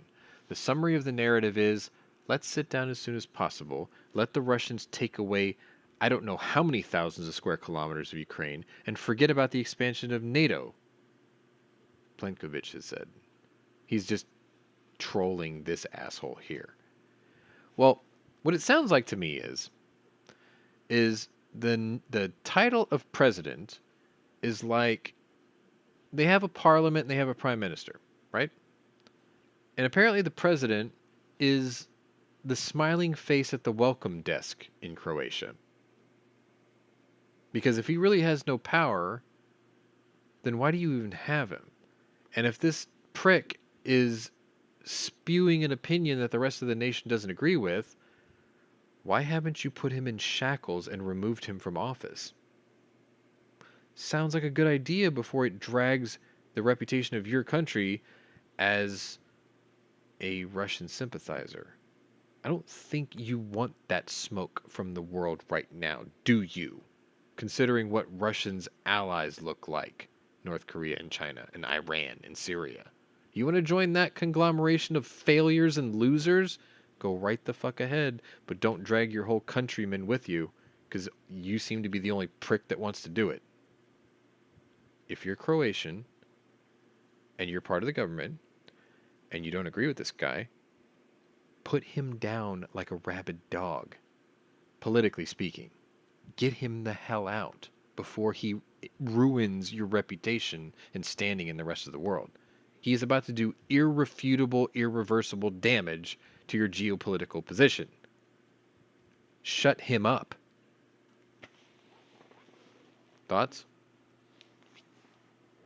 I mean, it kind of makes sense to me actually with Croatia. Yeah. I mean, they always been a pro-Soviet and now pro-Russian since like Well, Belarus. They said that this guy is. But No, but like I've only Croatian known one parliament, Croatian that's Croatia's about my parliament and age, prime minister has is always been pro-Ukraine anti-Soviet. in this. So You have to remember, Croatia's not the one that walks around with everything in Cyrillic. That's Serbia. Serbia does that. no, but Croatia was part of Yugoslavia. Yes, and Yeah. so was Bosnia, and they have nothing to do with the Russians. Right, but some of those So was guys in Herzegovina. power are holding on to the whole what do you call it, the pride and the honor of once being part they're of sympathizers. The last Soviet. person who did that was Slobodan Milosevic, and he's dead now. Yes, he's dead. But the problem is that these guys, we haven't come to the point where the leaders of the European nations Mhm. have have Died out. Cycled out. They have Okay. died out. Okay, I'm Died with you out on that. to I'm with you the on point where they were born after the Soviet Union. that. I can understand what you're saying, because basically what you're telling me is he is the Croatian version of Vladimir Putin. Yeah, A holdout. Basically, he's a holdout like Putin, who wants to bring back that Soviet pride and Well, he's more rebuild like the Soviet Empire. Yeah. Okay, you know what? I don't disagree with you. I think Oh. the parallel between this guy and Putin being a Soviet holdout, that has merit. And the problem is with Croatia, half the Croatians don't want to be Soviet or be friendly with the Russians, and the other half want to be friendly with the Now Russians. I need to know. So And unfortunately, they have the majority right now. Okay, so this guy, Zoran Milanovic, he's 56 years old. He was born in 1966. So he was born in Yugoslavia, not Croatia. Was he? Yugoslavia, yes, because it was Yugoslavia at that time. No, I'm not saying that. Where was he born in? Probably it would have said the Soviet Union.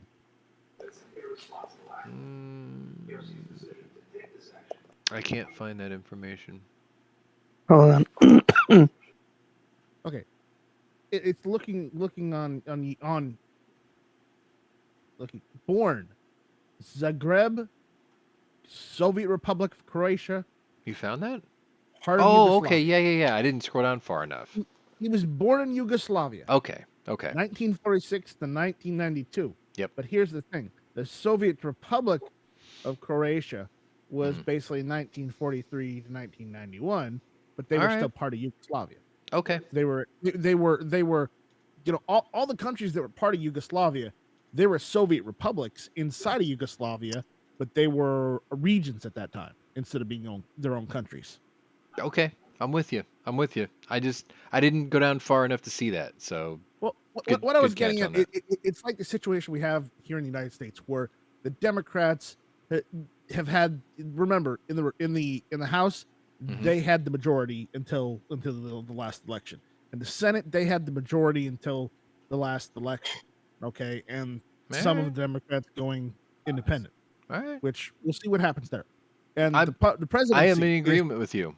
I'm that- not disagreeing and- with you at this point. as I was saying, with Croatia, I know a little bit because I have a friend who's Croatian. And he's anti-Soviet. He's anti-Yugoslavian. Well, see, that's Okay. what the story is saying. That's saying that this guy is pro-Russian, but it says that his countrymen and his parliament and his prime minister have been supporters of Ukraine in this entire time. So he may be the outlier. Which means They need to put him down and shut him up. exactly that the people spoke and got enough of the people that are pro-Ukraine, that are pro-freedom, pro-democracy. I'm just in saying, power. like, just freaking Cosby sauce this motherfucker and hog tie him with a ball gag and throw him in a closet. Now hold on. The fast Cosby or the slow Cosby? The huggy, lovey, crazy, spiked your drink Cosby sauce Cosby. Okay, the fast Cosby. I guess. He doesn't. Come He on, doesn't I'm rub off like speaking a. South Park He terms. doesn't rub off like a guy who's fast at anything. He's not. Anyway, let's move on But that's what I was saying. before we get too rapey. We've already got that part with Cosby. So this Anyways. concludes the rape part of the segment of the show. As I said, he's the, and as you believe, he's the outlier because I agree with you. okay, listen to this. From 2011 to 2016, and he was the he was prime minister from 2011 to 2016, Okay. and president of the Social Democratic Party. And if you know anything about other countries and their groups calling themselves Socialist Democratic Party, what does that tell you? NDSAP. It tells you they're communist. NDSAP, Germany, 1939. Or is it 1929? I can't remember. Okay. It's what precluded the Nazis. Anyway, let me move on because we still have a shitload of stories to go and people are getting tired. Yeah, you know, just I'm gonna I tell already you right put now. the picture up. Try and take the important ones. I did. They're all important ones. Oh All right. my God, killing me small. Russia is not complying with, Russia is not complying with the only existing nuclear arms treaty between Moscow and Washington, the State Department warned Congress in a report on Tuesday. The State Department spokesman was quoted as saying that Moscow is not complying with numerous stipulations laid out under the new Strategic Arms Reduction Treaty, or START, which was renewed by both parties in February 2021 for 5 years. Russia's refusal to facilitate inspection activities prevents the United States from exercising important rights under the treaty and threatens the viability of U.S.-Russian nuclear arms control, the spokesman is quoted as saying. Moscow has also reportedly failed to hold a bilateral consultative commission meeting per the guidelines mandated by the treaty.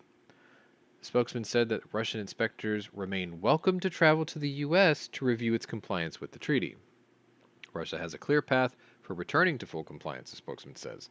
All Russia needs to do is allow inspection activities on its territory, just as it did for years under the New START treaty and in a session of the Bilateral Consultative Commission. A New START treaty, first signed in April of 2010, limits the U.S. and Russia from having more than 1,550 nuclear warheads deployed on delivery systems like ICBMs, submarine-launched ballistic missiles, or heavy bombers. Both the U.S. and Russia are capable of deploying far more than the allotted nuclear warheads, as Washington and Moscow have a combined total of more than 13,000 warheads, making up roughly 90% of the world's nuclear arsenal, according to data provided by the Arms Control Association. Following the nuclear arms race that largely came to an end with the fall of the Soviet Union, the UN has pushed for a nuclear disarmament, and global warheads inventories have dropped since hitting their peak in 1985, when more than 70,000 warheads were estimated to make up global stockpiles. The New START agreement became the only active nuclear treaty with Russia after the Trump administration pulled out of the Intermediate Range Nuclear Forces Treaty in 2018. Concerns over a nuclear conflict with Russia remain high since Moscow invaded Ukraine in February 22. Kremlin officials have repeatedly used threatening and escalatory rhetoric regarding nuclear warfare as the West continues to ardently back Kyiv. State Department, this is a Fox story. A State Department spokesman told Fox News that the United States continues to view nuclear arms control as an indispensable means of strengthening U.S., ally, and global security. It is all the more important during times of tension when guardrails and clarity matter most, they added. The U.S. remains ready to work constructively with Russia to fully implement the New START treaty. So I know I said I had a lot of stories, but there are a lot of short ones, so we should be able to get through these pretty quick.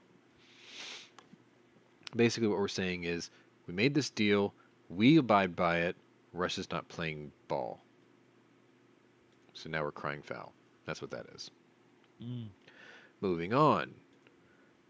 The man with a face like a scrotum. Wagner chief Yevgeny Prigozhin championed the training efforts of his newest recruits swept from Russia's penal system, that's the prison system, not your lower extremities, and slaughtered for deployment on Ukraine's front lines, and said that they, quote, will make real cannibals. The term is not meant as a literal interpretation. See, I was just kind of stringing you along.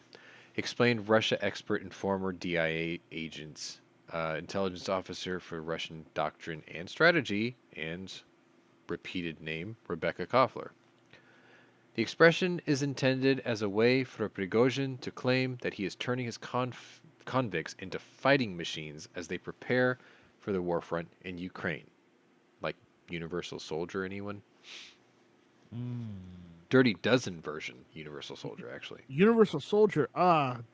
Do we have a Jean-Claude Van Damme? No. Actually, it might be more like Nazi zombies.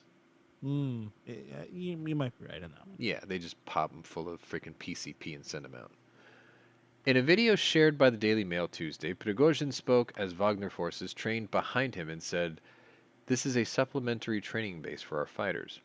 The primary training is in Mokino, and here experienced fighters are given additional training in their specialties," he said in reference to where Wagner's main base in Russia is located. Here they make real cannibals. Wagner began offering Russian convicts a chance to fight in Ukraine and in exchange secure their release from prison, no matter the charge. So long as a convict can survive on the front lines for a 6-month stint, they can return home without fulfilling their full prison term. So they're given pardons. Though Wagner forces receive ammunition and equipment from the Russian Defense Ministry, they do not work with or function as a part of the Russian military forces. Prigozhin, a Putin ally, I was about to say Putin, a Putin ally, has concentrated his forces in the most harshly fought over regions in Ukraine, like Donetsk, and claimed recent victories for Russia were down to his forces, not Russia's military. Though the Russian military has sought to distance itself from the brutal mercenary group it claimed earlier this month that Russian military units and Wagner forces worked as in a heterogeneous effort to secure the fiercely contested town of Soledar, so they did work together. The U.S. estimates that there are some 50,000 hired soldiers in Ukraine.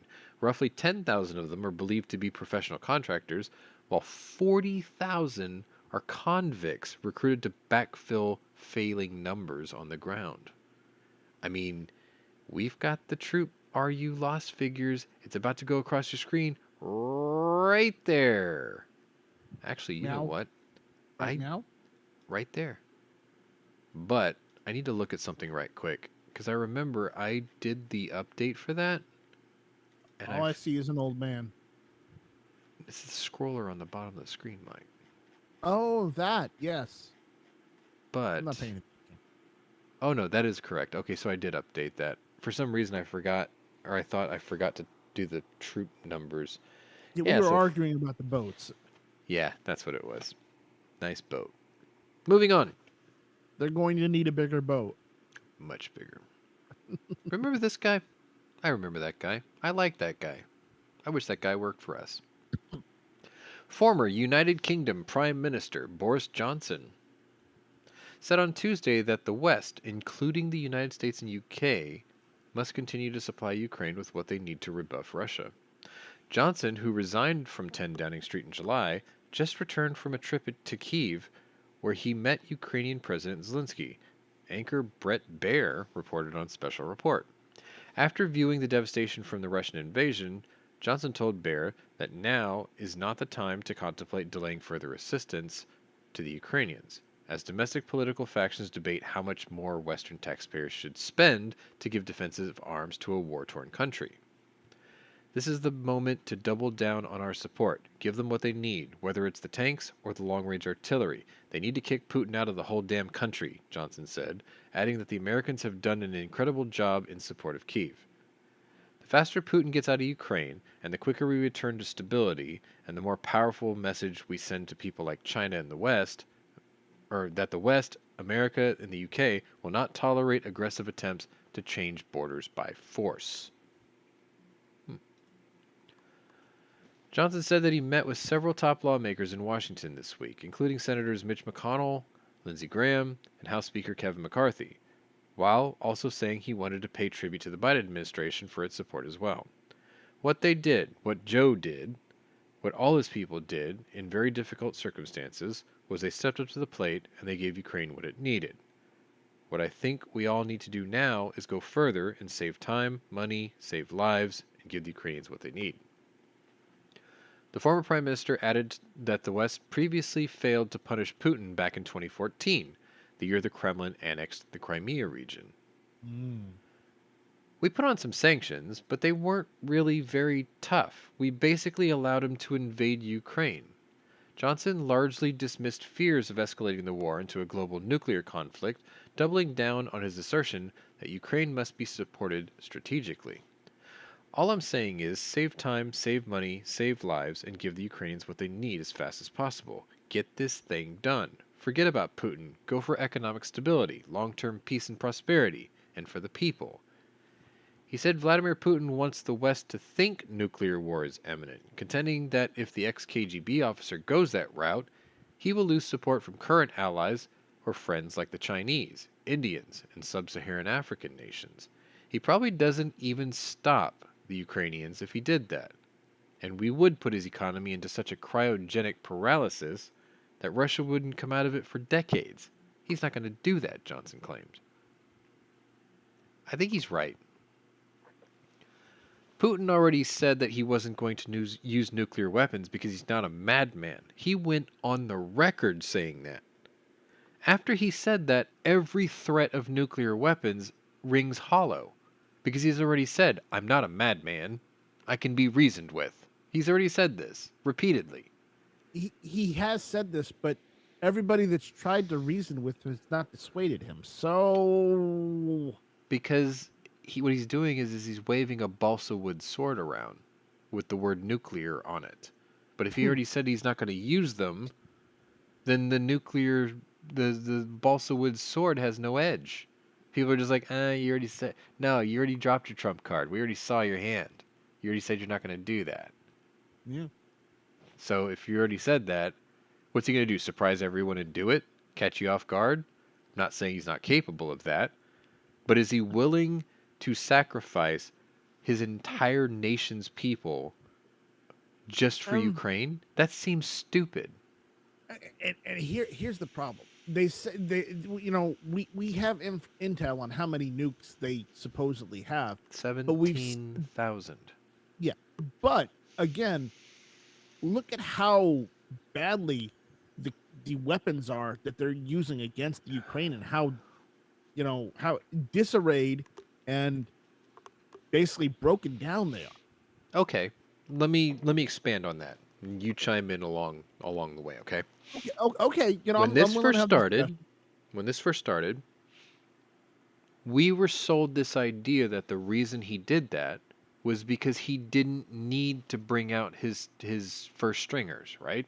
He was like, let me just Mhm. use up my old surplus junk because that's all I need to use to defeat these. Like his best stuff, you're saying? Yeah, Mhm. like You're like he keeping everything in reserved his reserve. good stuff because Yeah, in he reserve. figured Okay. I'm gonna do a shitty Russian impression here, okay? He thought Da. he thought I don't need to break out first stringer because I can defeat these turnip eating, barley eating peasants with T-34, T-54, T-72 at tops, right? That's what he thought. That's what we thought he thought. But this has gone on for 2 weeks short of a full year now. Mhm. That doesn't seem to be true anymore, is it? The T-72s. What you're saying is this is all they've got. Otherwise, they would have used the good shit by now. And that's what I'm saying. And there's people saying, "Oh, they've got the T-14 armadas." Listen, if they really had enough T-14 armadas to actually use against Ukraine, They're don't you staged think now. don't you think they would have used them against the Ukraine by now? No, listen.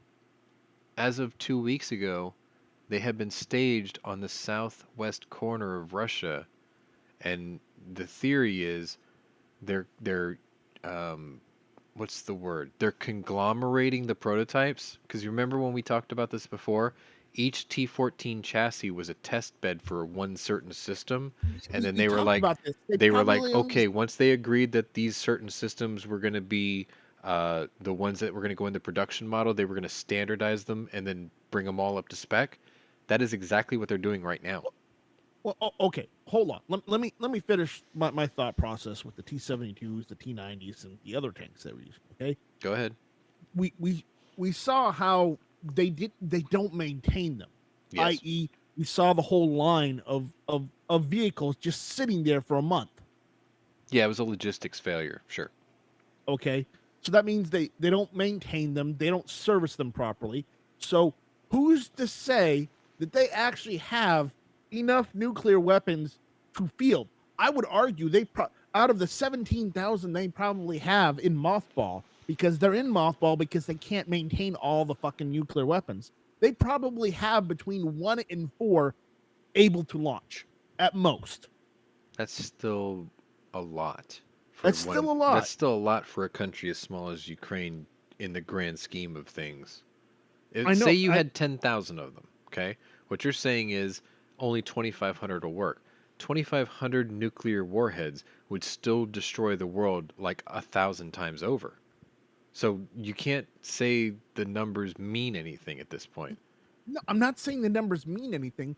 I just think that he's not going to use it. At most, I would argue that he would probably use a dirty bomb first instead of an actual nuclear weapon, because he could Let get the me tell you he could why get the that's material. probably not going to happen, or why that's already been debunked. When this Well, war began, he did not use Kinzhal missiles. it's true. Those were his like superstar missiles, right? That is what Mhm. he's using now. He is bringing out the better stuff. The Belgorod didn't launch. Now it's in the ocean and no one knows where the hell it's at.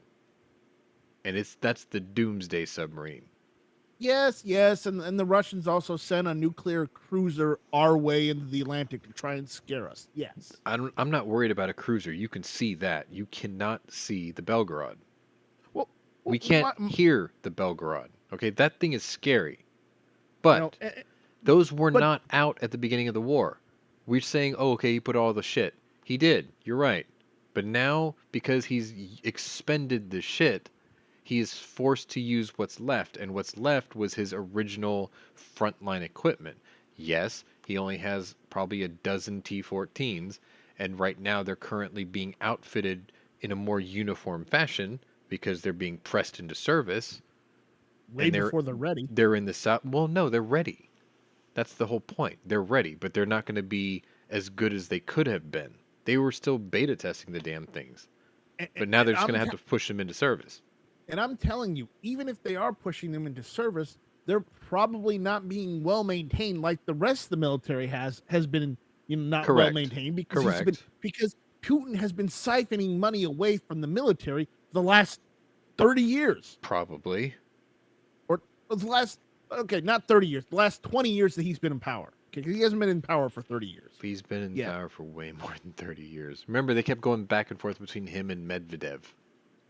Okay, you get what I'm saying, though. Well, I'm trying to make sure that you're clearer than mud about it, though. I'm trying to be as clear as I can without, we going sunk off the the men, rail. or we didn't sink it. They sunk. What was this ship's name? It was on the tip of my tongue. I just lost it. The Moskva, and now the Belgorod's out to sea. See what I'm saying? We sunk the derelict, and they brought out something better. It's almost like when the Bismarck sunk the Hood, right? The battlecruiser Hood was old, but it was the pride of the British Navy, and it was still a capable ship. But when the Bismarck came out, the Hood couldn't do shit to it, and it was destroyed by it in seconds. Yeah, and but then the British had to come up with something better. So I just want to make sure I'm understanding you guys right. You're saying, Sean, this debunked is where they're starting to use their better equipment? They're forced to. I'm not saying that they wanted to. They're running out of everything else, that they're starting to use their Kinzel missiles. They're starting to use their I understand that. I just wanted to make No, I understand that. I just wanted to make sure. But what's funny is they're being very careful and measured about what the new stuff is that they're putting out there too, because their Kinzel's a standoff weapon, right? It's like, okay, we can use those without having to worry about losing the delivery system, which is the they're being cautious because they don't want to lose anything, because they're kind of not wanting to be, I guess you can say, if they have one of those, they don't want to be out of it. Well, I mean, like, to fire a Kinzel missile, they have to use that white something bomber. Well, I'm not too familiar with the Kinzel. TU-166 or something like that. I'm not too.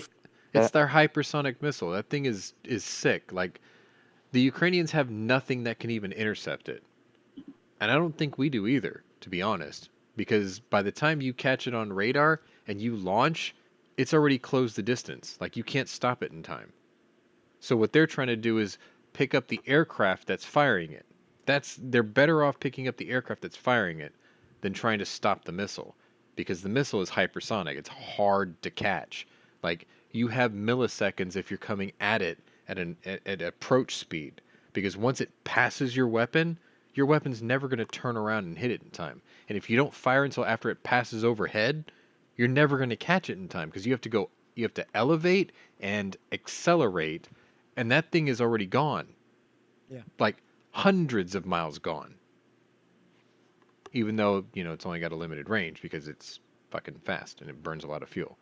Anyway, the point is they didn't bring out everything all at once, because they probably thought, no, we still don't need to do all that yet. We should still be able to do it with just this. Like, some advisors probably telling them, just use this missile. This will probably do it. And they're like, okay. They're using the missile and they're like, it's not working fast enough.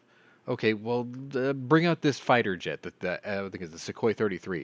They're like, use these. And it's like, okay. Because you can fire the missiles on the Russian side of airspace over Ukrainian airspace and hit targets with those. So you don't have to worry about sacrificing the planes. Okay, let's do that. Still not working fast enough. Okay, let's fire Kinzel missiles off of modified Tu-95 Bear bombers. We can do that from the Russian airspace, so we don't have to worry about them getting shot down. Okay, let's do that. But these things cost 7 million rubles apiece. Yeah, well, we're running out of regular missiles. What else are we going to do with them? Throw spitwads? Fine, go ahead and shoot those too. Now, all of a sudden, it's like, none of that's doing what they want it to do fast enough. But thankfully, the Ukrainians can't counteroffensive fast enough, because it's a winter war right now. Everyone's kind of hunkered down, trying to stay warm and try not to get their head above, getting shot off. Happens every winter. But everyone's thinking about what's going to happen when the snow starts to thaw, which is why everyone's talking about this Russian counteroffensive, which the last story I have for you today is about the Russian counteroffensive. So I guess let's go ahead and let's keep moving and we'll get to that. Because, I mean, I've only got like 6 stories left, 5 or 6 stories left. All right. Most of them are short too. I just wanted to make that clear because it just. Yeah, I mean, it's a fair argument to make. Weapons, but their weapons haven't been maintained because instead of spending money on his military like he should have, he's been siphoning it off for his palaces. Me. We all know this. Me. I mean, yes, but he still has tons of stuff. And he has one resource he has not exhausted yet. And that resource was used to great effect in previous wars. Man. Okay. Do I have to show you pictures of the AKs they were handing out? No, I'm not talking about that, okay? To the conscripted troops Look, that they got? Look, during the Battle of Prokhorovka, okay, World War II, the Germans thought that they could destroy the Russians with their shitty little tanks with Tigers and a tank destroyer called the Ferdinand. Ferdinand was basically the Porsche Tiger electric gas hybrid tank prototype that they tried. The Henschel Tiger is the one that you know. That's the one that won. That's the one you know as the Tiger, the Panzer Kampfwagen 6. The electric prototype that Ferdinand Porsche created was a little bit longer, and the gas engine drove an electric generator, which drove electric motors for the Tiger chassis. They used the same turret, but the chassis were different. When Henschel won the contract, Ferdinand already had like 13 or 14 of his Porsche Tiger prototype chassis ready to go should he have won the contract, because he's worked with the Reichstag before with other things, right? So he knows they don't have time to screw around. He was building them ahead of time, anticipating that his design would win. When he lost, he said, okay, well, we've already got these. Why don't we turn them into something useful for the Reich? So he put this big armored pillbox on top of it with a giant 88 sticking out of it, and the Ferdinand was born, right? And they called it a heavy tank destroyer because they didn't think anything could kill it. They didn't even put a coaxial machine gun on it because they thought nothing would get close enough to hurt it, right? They took this thing out to Prokhorovka. The Tigers were getting face-stomped by multitudes of T-34s. They just army ant on top of these damn things and destroyed them, right? Meanwhile, the Ferdinand is picking off T-34s at a distance. What did the Russians do? They didn't have anything powerful enough to knock it out. So they used the one resource they had an abundance of, men. And they sent waves of infantry with Molotov cocktails and jumped on top of this thing and burned out the crew to death. And that's how they destroyed them. So it doesn't matter if you don't have the greatest weaponry of all kind, because he will just throw a mountain of men at the problem until the problem is solved. And he has not expended that yet because he has tens of millions of people he can conscript. What I was getting at is the AKs that were given were It doesn't rustier than matter. they should be. Think about this. First man picks up the rifle. Second man follows the first man. When the first man dies, the second man picks up the rifle and continues fighting. You can give 10 men one shitty AK. Shoot, it doesn't mean it's a good rifle. It doesn't matter. They won't even use the rifle. They'll use sticks and rocks because 9 people out of the 10 don't even have the gun. And they haven't had ammunition since 1959. Maybe. I don't know. I think the Chinese and the North Koreans are sending tons of steel case garbage at them. That's probably a fact. Most likely. But then Anyways, again, if the North Koreans are sending those helical cut magazines for the AKs, they're probably getting cursed by Russian soldiers when they jam and they die. We need to get them, and we need to I need a case of reverse those. engineer them. I need a case of those. I want to have a helical cut North Korean magazine attached to my AKP pistol with its brace glistening in the sun. Is that before or after you sell it? That's what I I want thought. one attached to my East German mock-up. I don't know. I don't have a buyer for anything, so meh. Mm. Anyway, moving on. So that truck is still at the shop. Till Tuesday. So, some of you may know who this is. Some of you may not. What I No, we can don't. tell you is I knew him as World Heavyweight Champion Vladimir Klitschko. And he joined the Klitschko Ukrainian again. army. Huh? Again. What? Never mind. Move on. Vladimir Klitschko joined the Ukrainian army in 2022 when Russia launched its invasion back in February. And now he is a part of the fight to block those who supported Vladimir Putin from participating in the Olympics. Klitschko, who won a gold medal in boxing at the 1996 Olympics, posted a video message Monday addressed to the International Olympic Committee, President Thomas Bach, calling on him to ban Russian and Belarusian athletes from the 2024 Games due to the ongoing war in Ukraine. You are the representative of the universal values of tolerance and peace, Klitschko said. You propose to reauthorize Russian and Belarusian athletes to participate in the Paris Games. Let me tell you today, the Russians are Olympic champions only in crimes against civilians. They have a gold medal in the deportation of children and rape of women. You cannot put your Olympic emblem on these crimes because you will be an accomplice with this abominable war. Do not do this, otherwise you will betray the Olympic spirit. A country that tramples on the basic principles of international law cannot be legitimized and supported by the international body of sport. Do not make this monumental mistake. The entire world is watching you. History will judge you. Good luck with your decision. This was a world heavyweight championship boxer. This dude took punches to the head as a job, and he was that eloquent and forceful in his letter. What a genius.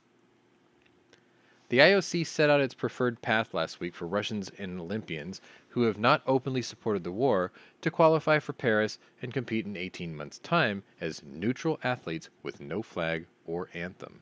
Ukraine warned it would boycott Paris. Ukrainian President Zelensky invited Bach to war-torn Bakhmut last week. On Monday, the IOC said it rejects in the strongest possible terms this and other defamatory statements. The IOC has also pointed to human rights concerns at the United Nations that athletes must not face discrimination based on their passports. They're putting profit over principle is what that is. But that shouldn't surprise you. Like, the older I get, the more I realize how much of a mafia the IOC is. Just like FIFA. They come and they whore your countries to build these extravagant, elaborate arenas so they can have their little month-long party, and then once they're done using up your country, and after all the money you spent building these things, they leave, and life goes back to normal for you, but now you got mountains of debt for all the shit you built for them, and they're gone. But most people are too stupid to realize that, because they're like, oh, we got the pride of the IOC here. Idiots. Moving on. Why did I picture... I named this picture Bro. I don't know. Oh, that picture. Okay. Upcoming trips to Poland slaughtered for President Biden and Ukrainian President Zelensky could mean that the pair will once again meet as soon as later this month. According to Polish news outlet Dziennik Gazeta Prawna. Probably it's Pravna. Does that say Dnipro? No. Dziennik Gazeta Oh, Prawna. Zelensky plans to visit Poland by the end of the month to preset a 10-step peace plan and propose an international conference to address the war in Ukraine. Someone should probably tell Captain Sundowner there is no peace plan until Russia leaves the country. Maybe they should remind him of that. President Biden said Monday that he does not intend to visit Poland. Or sorry, Let me start that over. President Biden said Monday that he does intend to visit Poland, though he said he did not know when that would be in response to reports that it suggested his trip would coincide with the 1-year anniversary of Russia's invasion. I guarantee you that crippled, decrepit old man is not going to step foot anywhere near Poland or Ukraine by the 1-year anniversary, especially knowing that there's an offensive coming. Biden first traveled to Poland 1 month into the war when he met Polish officials and Ukrainian refugees fleeing the war-torn nation. Biden infamously referred to Russian President Vladimir Putin as a butcher after meeting with Ukrainian mothers and children outside of Warsaw, roughly 170 miles from the shared northern Ukrainian border. 1 month into the war, the UN had assessed that 3.7 million people had fled Ukraine to neighboring nations, with Poland having received the vast majority, with 2.2 million refugees. The number of Ukrainian refugees spread across Europe has since climbed to 8 million, with nearly 6 million internally displaced inside Ukraine. Defense officials have been sounding the alarm that Russia is expected to launch a major offensive in Ukraine ahead of the 1-year anniversary as it looks to turn the tide of the war. Russia has seen little gains for months after losing significant territory with the liberation of Kharkiv in September, followed by Russia's withdrawal from the city of Kherson in November. Moscow has continued to bombard Kyiv through shelling campaigns, and brutal fighting has continued despite winter conditions in Ukraine's Donbas region. Kherson also continues to be pummeled by Russian forces despite their withdrawal to the eastern side of the Dnieper River, which UK authorities claimed on Wednesday is part of Russia's plan to deter a counteroffensive across the river. Western nations have ramped up arms and equipment supplies to Ukraine as the offensive looms, and Ukraine has said that it is ready to launch its own defensive campaign.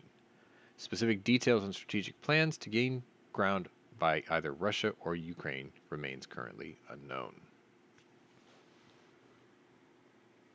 Okay, so I have...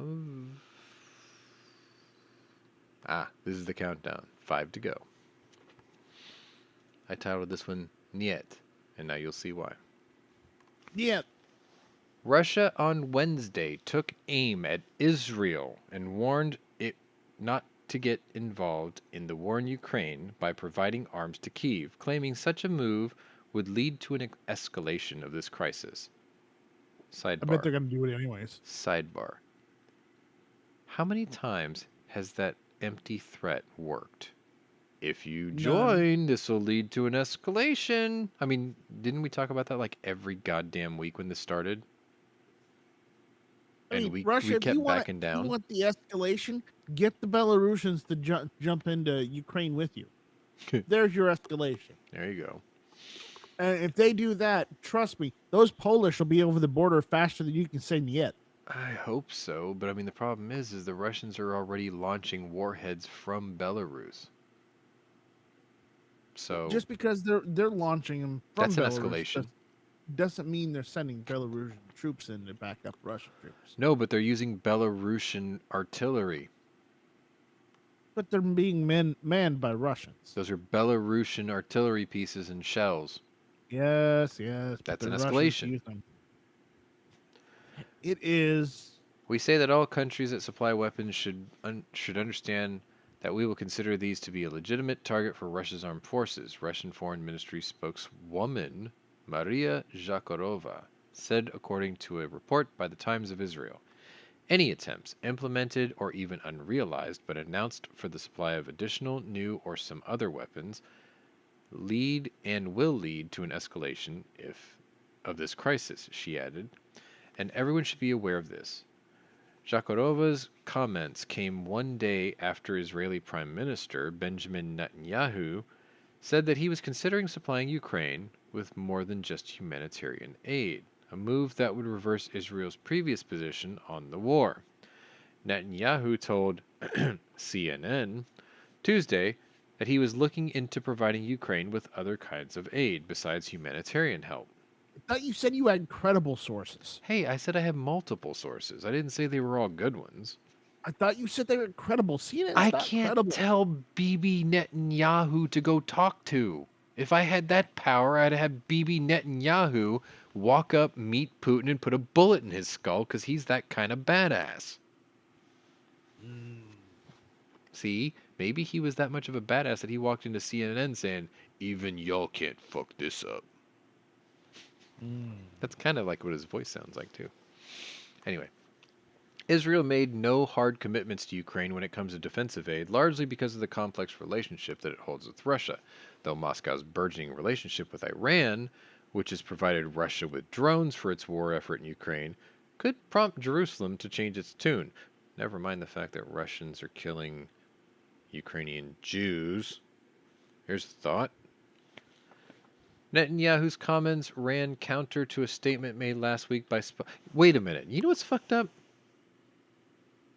Russian Jewish soldiers may be killing Ukrainian Jewish defenders, forcing Israel to go, what the hell are we supposed to do about this one?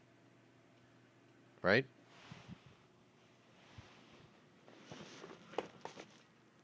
Cleo. Weirdo. She's sleeping on top of her doghouse, not in it. Anyway. Sorry, she was really cocked over weird. I thought something bad happened. Where am I at? Netanyahu's comments ran counter to a statement made last week by a spokesperson from the Israeli Ministry of Defense who told Fox News, see, two sources, that Israel's policy of the security echelon has not changed. The spokesperson's statement came after reports said Israel denied a U.S. request that it send Hawk missiles to Ukraine. Each request is examined on its merits. Beyond that, we do not refer to additional details, the spokesman added.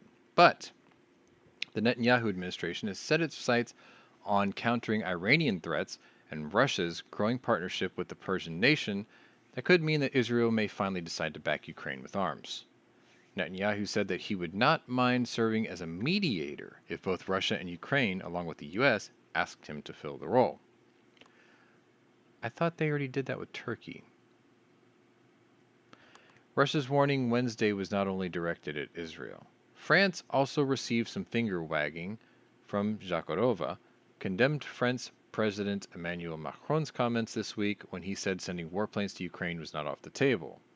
Kremlin spokesman Dmitry Peskov on Wednesday also accused NATO's entire military infrastructure of working against Russia.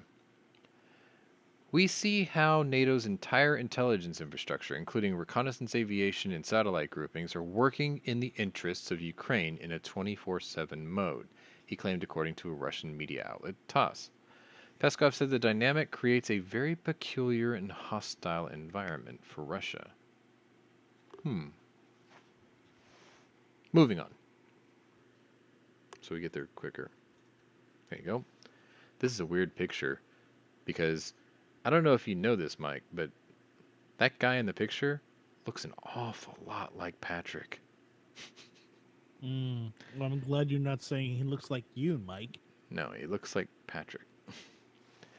Turkish President Recep Tayyip Erdogan told Sweden Wednesday to, quote, "Don't even bother with trying to join NATO as long as the European country allows protests desecrating Islam's holy book." Erdogan made the remark in a speech to his ruling party's legislators as Turkey remains infuriated by a series of demonstrations in Stockholm by activists who have burned the Quran outside the Turkish embassy and hanged an effigy of Erdogan. Sweden, don't even bother. As long as you allow my holy book, the Quran, to be burned and torn, and you do so together with your security forces, we will not say yes to your entry into NATO, Erdogan said, according to the AP. And guess what? What? Just because Turkey says no doesn't mean jack all. You have to have the agreement of all member nations. You do and you don't.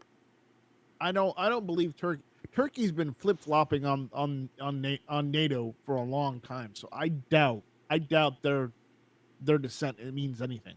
Meh. In response to the demonstrations, well, I just want to finish the story.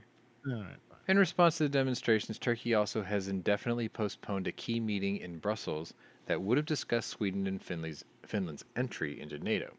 Swedish government officials have distanced themselves from the protest, including by a far-right anti-Islam activist who burned copies of the Quran in Stockholm and Copenhagen, Denmark, while also stressing that the demonstrations are protected by the freedom of speech. On Tuesday, Swedish Prime Minister Ulf Kristersson denounced the activists who carried out the demonstrations as useful idiots for foreign powers who want to inflict harm on the Scandinavian country as it seeks to join NATO. We have seen how foreign actors, even state actors, have used these manifestations to inflame the situation in a way that is directly harmful to Swedish security, Kristersson told reporters in Stockholm without naming any countries. Sweden and neighboring Finland abandoned decades of non-alignment and applied to join NATO in the wake of Russia's invasion of Ukraine. All NATO members except Turkey and Hungary have ratified their accession, but the unanimity,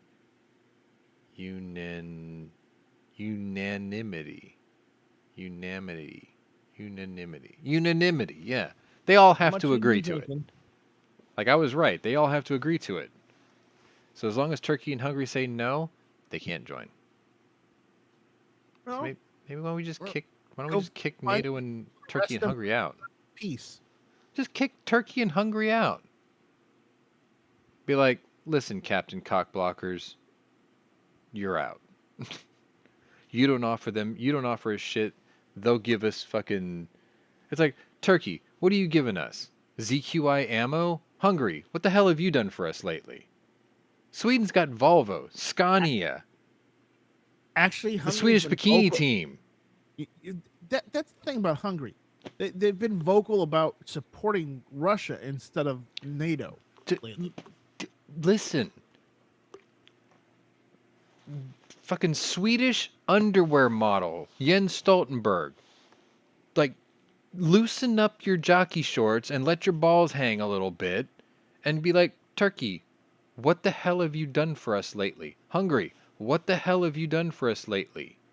Sweden has things to offer, NATO. What do you have to offer except headache right now? You want to get kicked out? You ever notice that? They want to let people in, but they never want to kick people out. I'm telling you right now, just because they have to have them doesn't mean that will be the end all. Do you have to have them? They don't have to have them. Why do they... Like, okay, isn't Russia a partial member of NATO? No. Don't they have like a... Or is that the UN? That's the UN. Never mind. Okay. Never mind. Disregard. I was... blur the two. As I said, if all the other countries say yes, and there's only 2 countries saying no, and even though NATO rules say, hey, it has to be everybody, it's time to change the NATO rules. They'll change the NATO rules saying as long as 75% say yes, then they're in. Wow. 50 plus 1. Or 2/3 majority. No, they'll do the nuclear option. I think it would take the United States, since we fucking bankroll the whole damn thing anyway. We should just be like, new rule, you're going to copy our system, 2/3 majority. Deal with it. If you don't like it, get out. You know what? I would argue the United States is NATO. If Donald J. Trump was still president of the United States, that would be the kind of deal he would drive. He would walk right into NATO and go, look, I'm paying for this shit anyway, so here's the deal. We're copying the United States program because you copy us anyway. So it's 2/3 majority. If you don't like it, get out. What are you going to do? Turkey and Hungary are going to quit NATO? Fine, we'll start our own alliance. Good luck, losers, right? 2 nations are going to leave. Good luck. What alliance are you going to create? The butthurt holdouts alliance? What the fuck? Sorry. Moving on. True. It's true. 3 stories to go. Keep going. What did I used to say she looked like? I don't remember anymore. Union's executive branch traveled to Ukraine on Thursday, February 2nd, day 344. Yeah, we're almost there. Finally. We're getting somewhere. looking to boost relations with the war-torn country and pave way for it to one day join the bloc, but concerns over corruption and democratic deficiencies remain. European Commission President Ursula von der Leyen led a team of 15 policy commissioners who were to spend the day discussing Ukraine's financial, business, and energy needs and how to bring the former Soviet states' legislation into line with EU standards. The highly symbolic visit is the first EU political mission of its kind to a country at war. Von der Leyen and the European Council President Charles Michel, who chairs meetings of the bloc's heads of state and government, will hold a summit in Kyiv on Friday with President Zelensky. Ukraine's destiny is in Europe, Budget Commissioner Johannes Hahn, who didn't make the trip, told EU lawmakers in Brussels, noting that the country's application to join was submitted last June. The Commission will support Ukraine throughout the whole accession process. Despite the continuing ruthless attacks of the aggressor, we're seeing a major momentum of reforms in Ukraine, Hahn says, but he noted that the EU's succession path is a marathon, not a sprint, and that the EU's 27 member countries must agree unanimously for Ukraine to join one day. It is not clear how the reforms can move at an accelerated pace almost 1 year into the war, and with an economy being drained by defense spending, which relies on injections of foreign financial assistance, much of it from the United States and Europe. Visibly, things are moving. On Wednesday, Zelensky's government continued its recent crackdown on alleged corruption with the dismissal of more high-ranking officials. But an EU advisory mission set up in Kyiv in 2014 said then that it would take at least a decade to make a dent in the problem. Well, great, because this is 2023, so you only got a year to go, right? In a new report this week, the anti-corruption group Transparency International praised Ukraine for the steady progress it has made in battling the scourge in recent years, although it ranks the country a low 116 out of 180 countries listed for the perceived corruption. However, Russia's war of aggression has disrupted some of the reform processes and exacerbated corruption risks. Reconstruction and recovery efforts can be drastically undermined by wrongdoers pocketing funds, both during the war and after. There's profiteers everywhere on both sides. Briefing reporters before he left on the commission trip to Kyiv, EU Foreign Policy Chief Josep Borrell noted that Ukrainian politicians sometimes say to him, "Forget about the conditions. I'm at war. Why are you talking to me about reforms?" But Borrell said that this is a merits-based process, and no one can simply jump over it. So we have to cooperate better and try to be optimistic, and at the same time, realistic. EU member countries are divided over whether Ukraine should be allowed in. France and Germany, notably, believe that the bloc should be reformed and its decision-making process is streamlined before it allows any new members. They champion new grouping, the European Political Community, whose inaugural meeting in Prague last year was attended by representatives from more than 40 countries. Another summit is scheduled in Moldova in June. During the visit, the EU announced that it's ramping up its military training mission for Ukraine, from an initial target of pushing 15,000 troops through the schooling up to 30,000 troops. One focus is to train the crews of tanks that Western countries have offered Ukraine, Borrell says. So, what I'm hearing is these people at the EU are really no different than these idiots who showed up at Davos with 1,000 private jets to basically tell the rest of the world not to waste fossil fuels to save Johnny Polar Bear. This orgy of people who think they're better than you is useless and meaningless at this point. Like, they just keep meeting and having lunch and talking about, we can't let you in because we have to reform things. How many times are you going to tell a nation that before you just say, we just don't want you in? You don't have enough caviar to bring to this party. You don't have a nice enough set of car keys for this goldfish bowl party. Some of you know what that means. Hopefully, most of you know what that means. Moving on. I took the time to learn how to pronounce this name, And I was very surprised that Mike was able to pronounce this name too, because his Google Foo skills are as good as mine. This guy, who apparently is missing all his upper teeth, at least in this photo. I should have just put the caption, "I'm on meth," right next to that picture. I'm sorry. I'm being a jerk.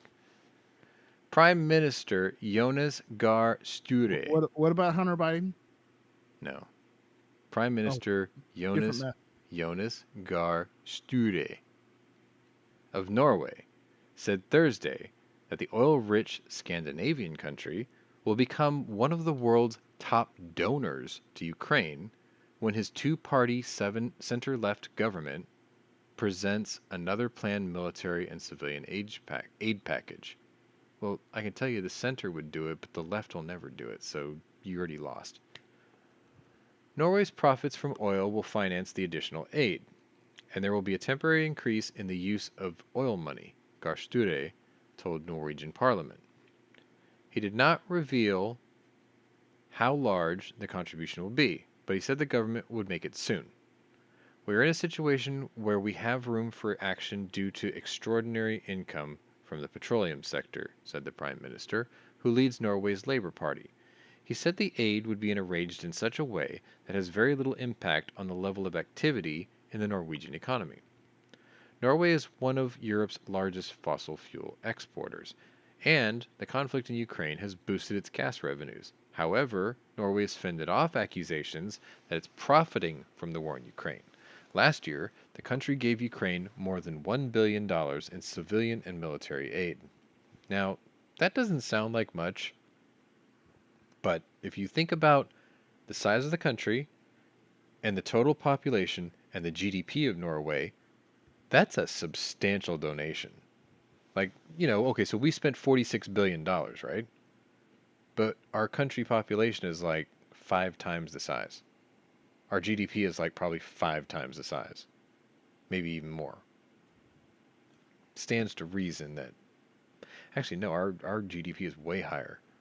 Because even that 2% flat tax thing that I was talking about was $1.1 trillion. So our GDP must be really big compared to theirs. Huge. Huge. We are now stepping up this aid. We will contribute even more to the repair and construction of damaged infrastructure, Gahr Sture said. After Russian President Putin sent troops to invade Ukraine in February 24th of 2022, a frantic search by European countries for alternatives to Russian energy dramatically increased the demand and price for Norway's oil and gas. Gahr Sture stressed the increased aid to Ukraine should not, I repeat, should not be about bringing more oil money into the Norwegian economy. The war will very likely last for a long time, and there's a risk that the human suffering will get even worse, he says, noting several times that Russia's war in Ukraine is about to enter its second year. Lawmakers from the 10 parties in the 169-seat Stortinget plan to meet Monday to discuss aid to Ukraine. Rigmor Aasrud of Gahr Sture's Labour Party said that she hoped a large majority would back the government's plan. Norway's governing coalition always includes the Centre Party. They have a centrist party. Think about that. America has a centrist party. You know what it's called? Non-party affiliated voters. Ooh. Most of us. All right, moving on. The last story of the day, I promise. Please. It's a short one. What she said. This is a very short one. Ukrainian President Zelensky said Thursday that he believes Russia has already begun the anticipated offensive in the east, and also noted that it's a complicated situation. The situation on the front line is complicated. He sat down in an interview with Fox News' Trey Yingst. That guy has been living in Ukraine for like 2 years. Like, he puts in the work. Russia is preparing for the rematch. We already feel this. I believe that it has already started, or not fully. We will see that in the nearest weeks, Zelensky added.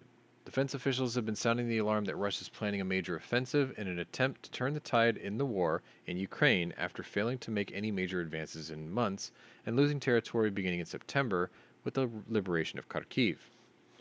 Details on the offensive remain unclear, and fighting in the Donbass and in Kherson has remained relatively consistent for weeks, with no major escalations or advancements from either side. Because it's a cold damn winter. But even as the war nears the 1-year mark, Zelensky said that morale remains high among soldiers and citizens alike. For over a year we've had this war and people are exhausted, but still there's this resilience of our soldiers. It is important to have this resilience. Among the people, there's this high level of morale. I think he's right. You've survived a year against one of the biggest nations in the world, and you're holding. That's pretty impressive. Western defense officials have been working to funnel defensive aid into Ukraine, and hundreds of tanks that Kyiv has long called for have been promised by several nations, including the U.S. However, top defensive aids like tanks and the Patriot missile battery systems are still expected to take several months before they can be employed on Ukraine's front lines, well beyond the point when Russia is expected to once again hit Ukraine with renewed vigor. But Zelensky says his troops are ready, and Ukraine has a plan to counter Russia's offensive, though details on a defensive strategy remain limited. I have a theory on what his defensive strategy is. You want to hear it? It's quite good, actually. Quite feasible. Go. What has the United States been seizing at the south border for the last, 2 years? Enough to kill every American 3 times over. Fentanyl. Right? Right. Where's all this seized fentanyl going? I don't know. Slava Ukraini. Think about it. I had this discussion with people before about the death penalty, and it's like, if you're really worried about the juice that they use for the death penalty, why don't you just overdose the condemned on fentanyl?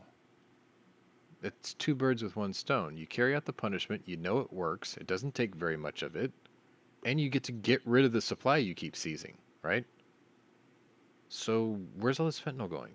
Why does Zelensky say he has a plan?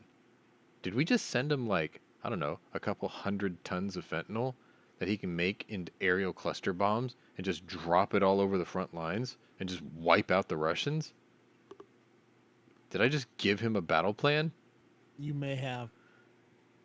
Do I get a Nobel Peace Prize for that? No.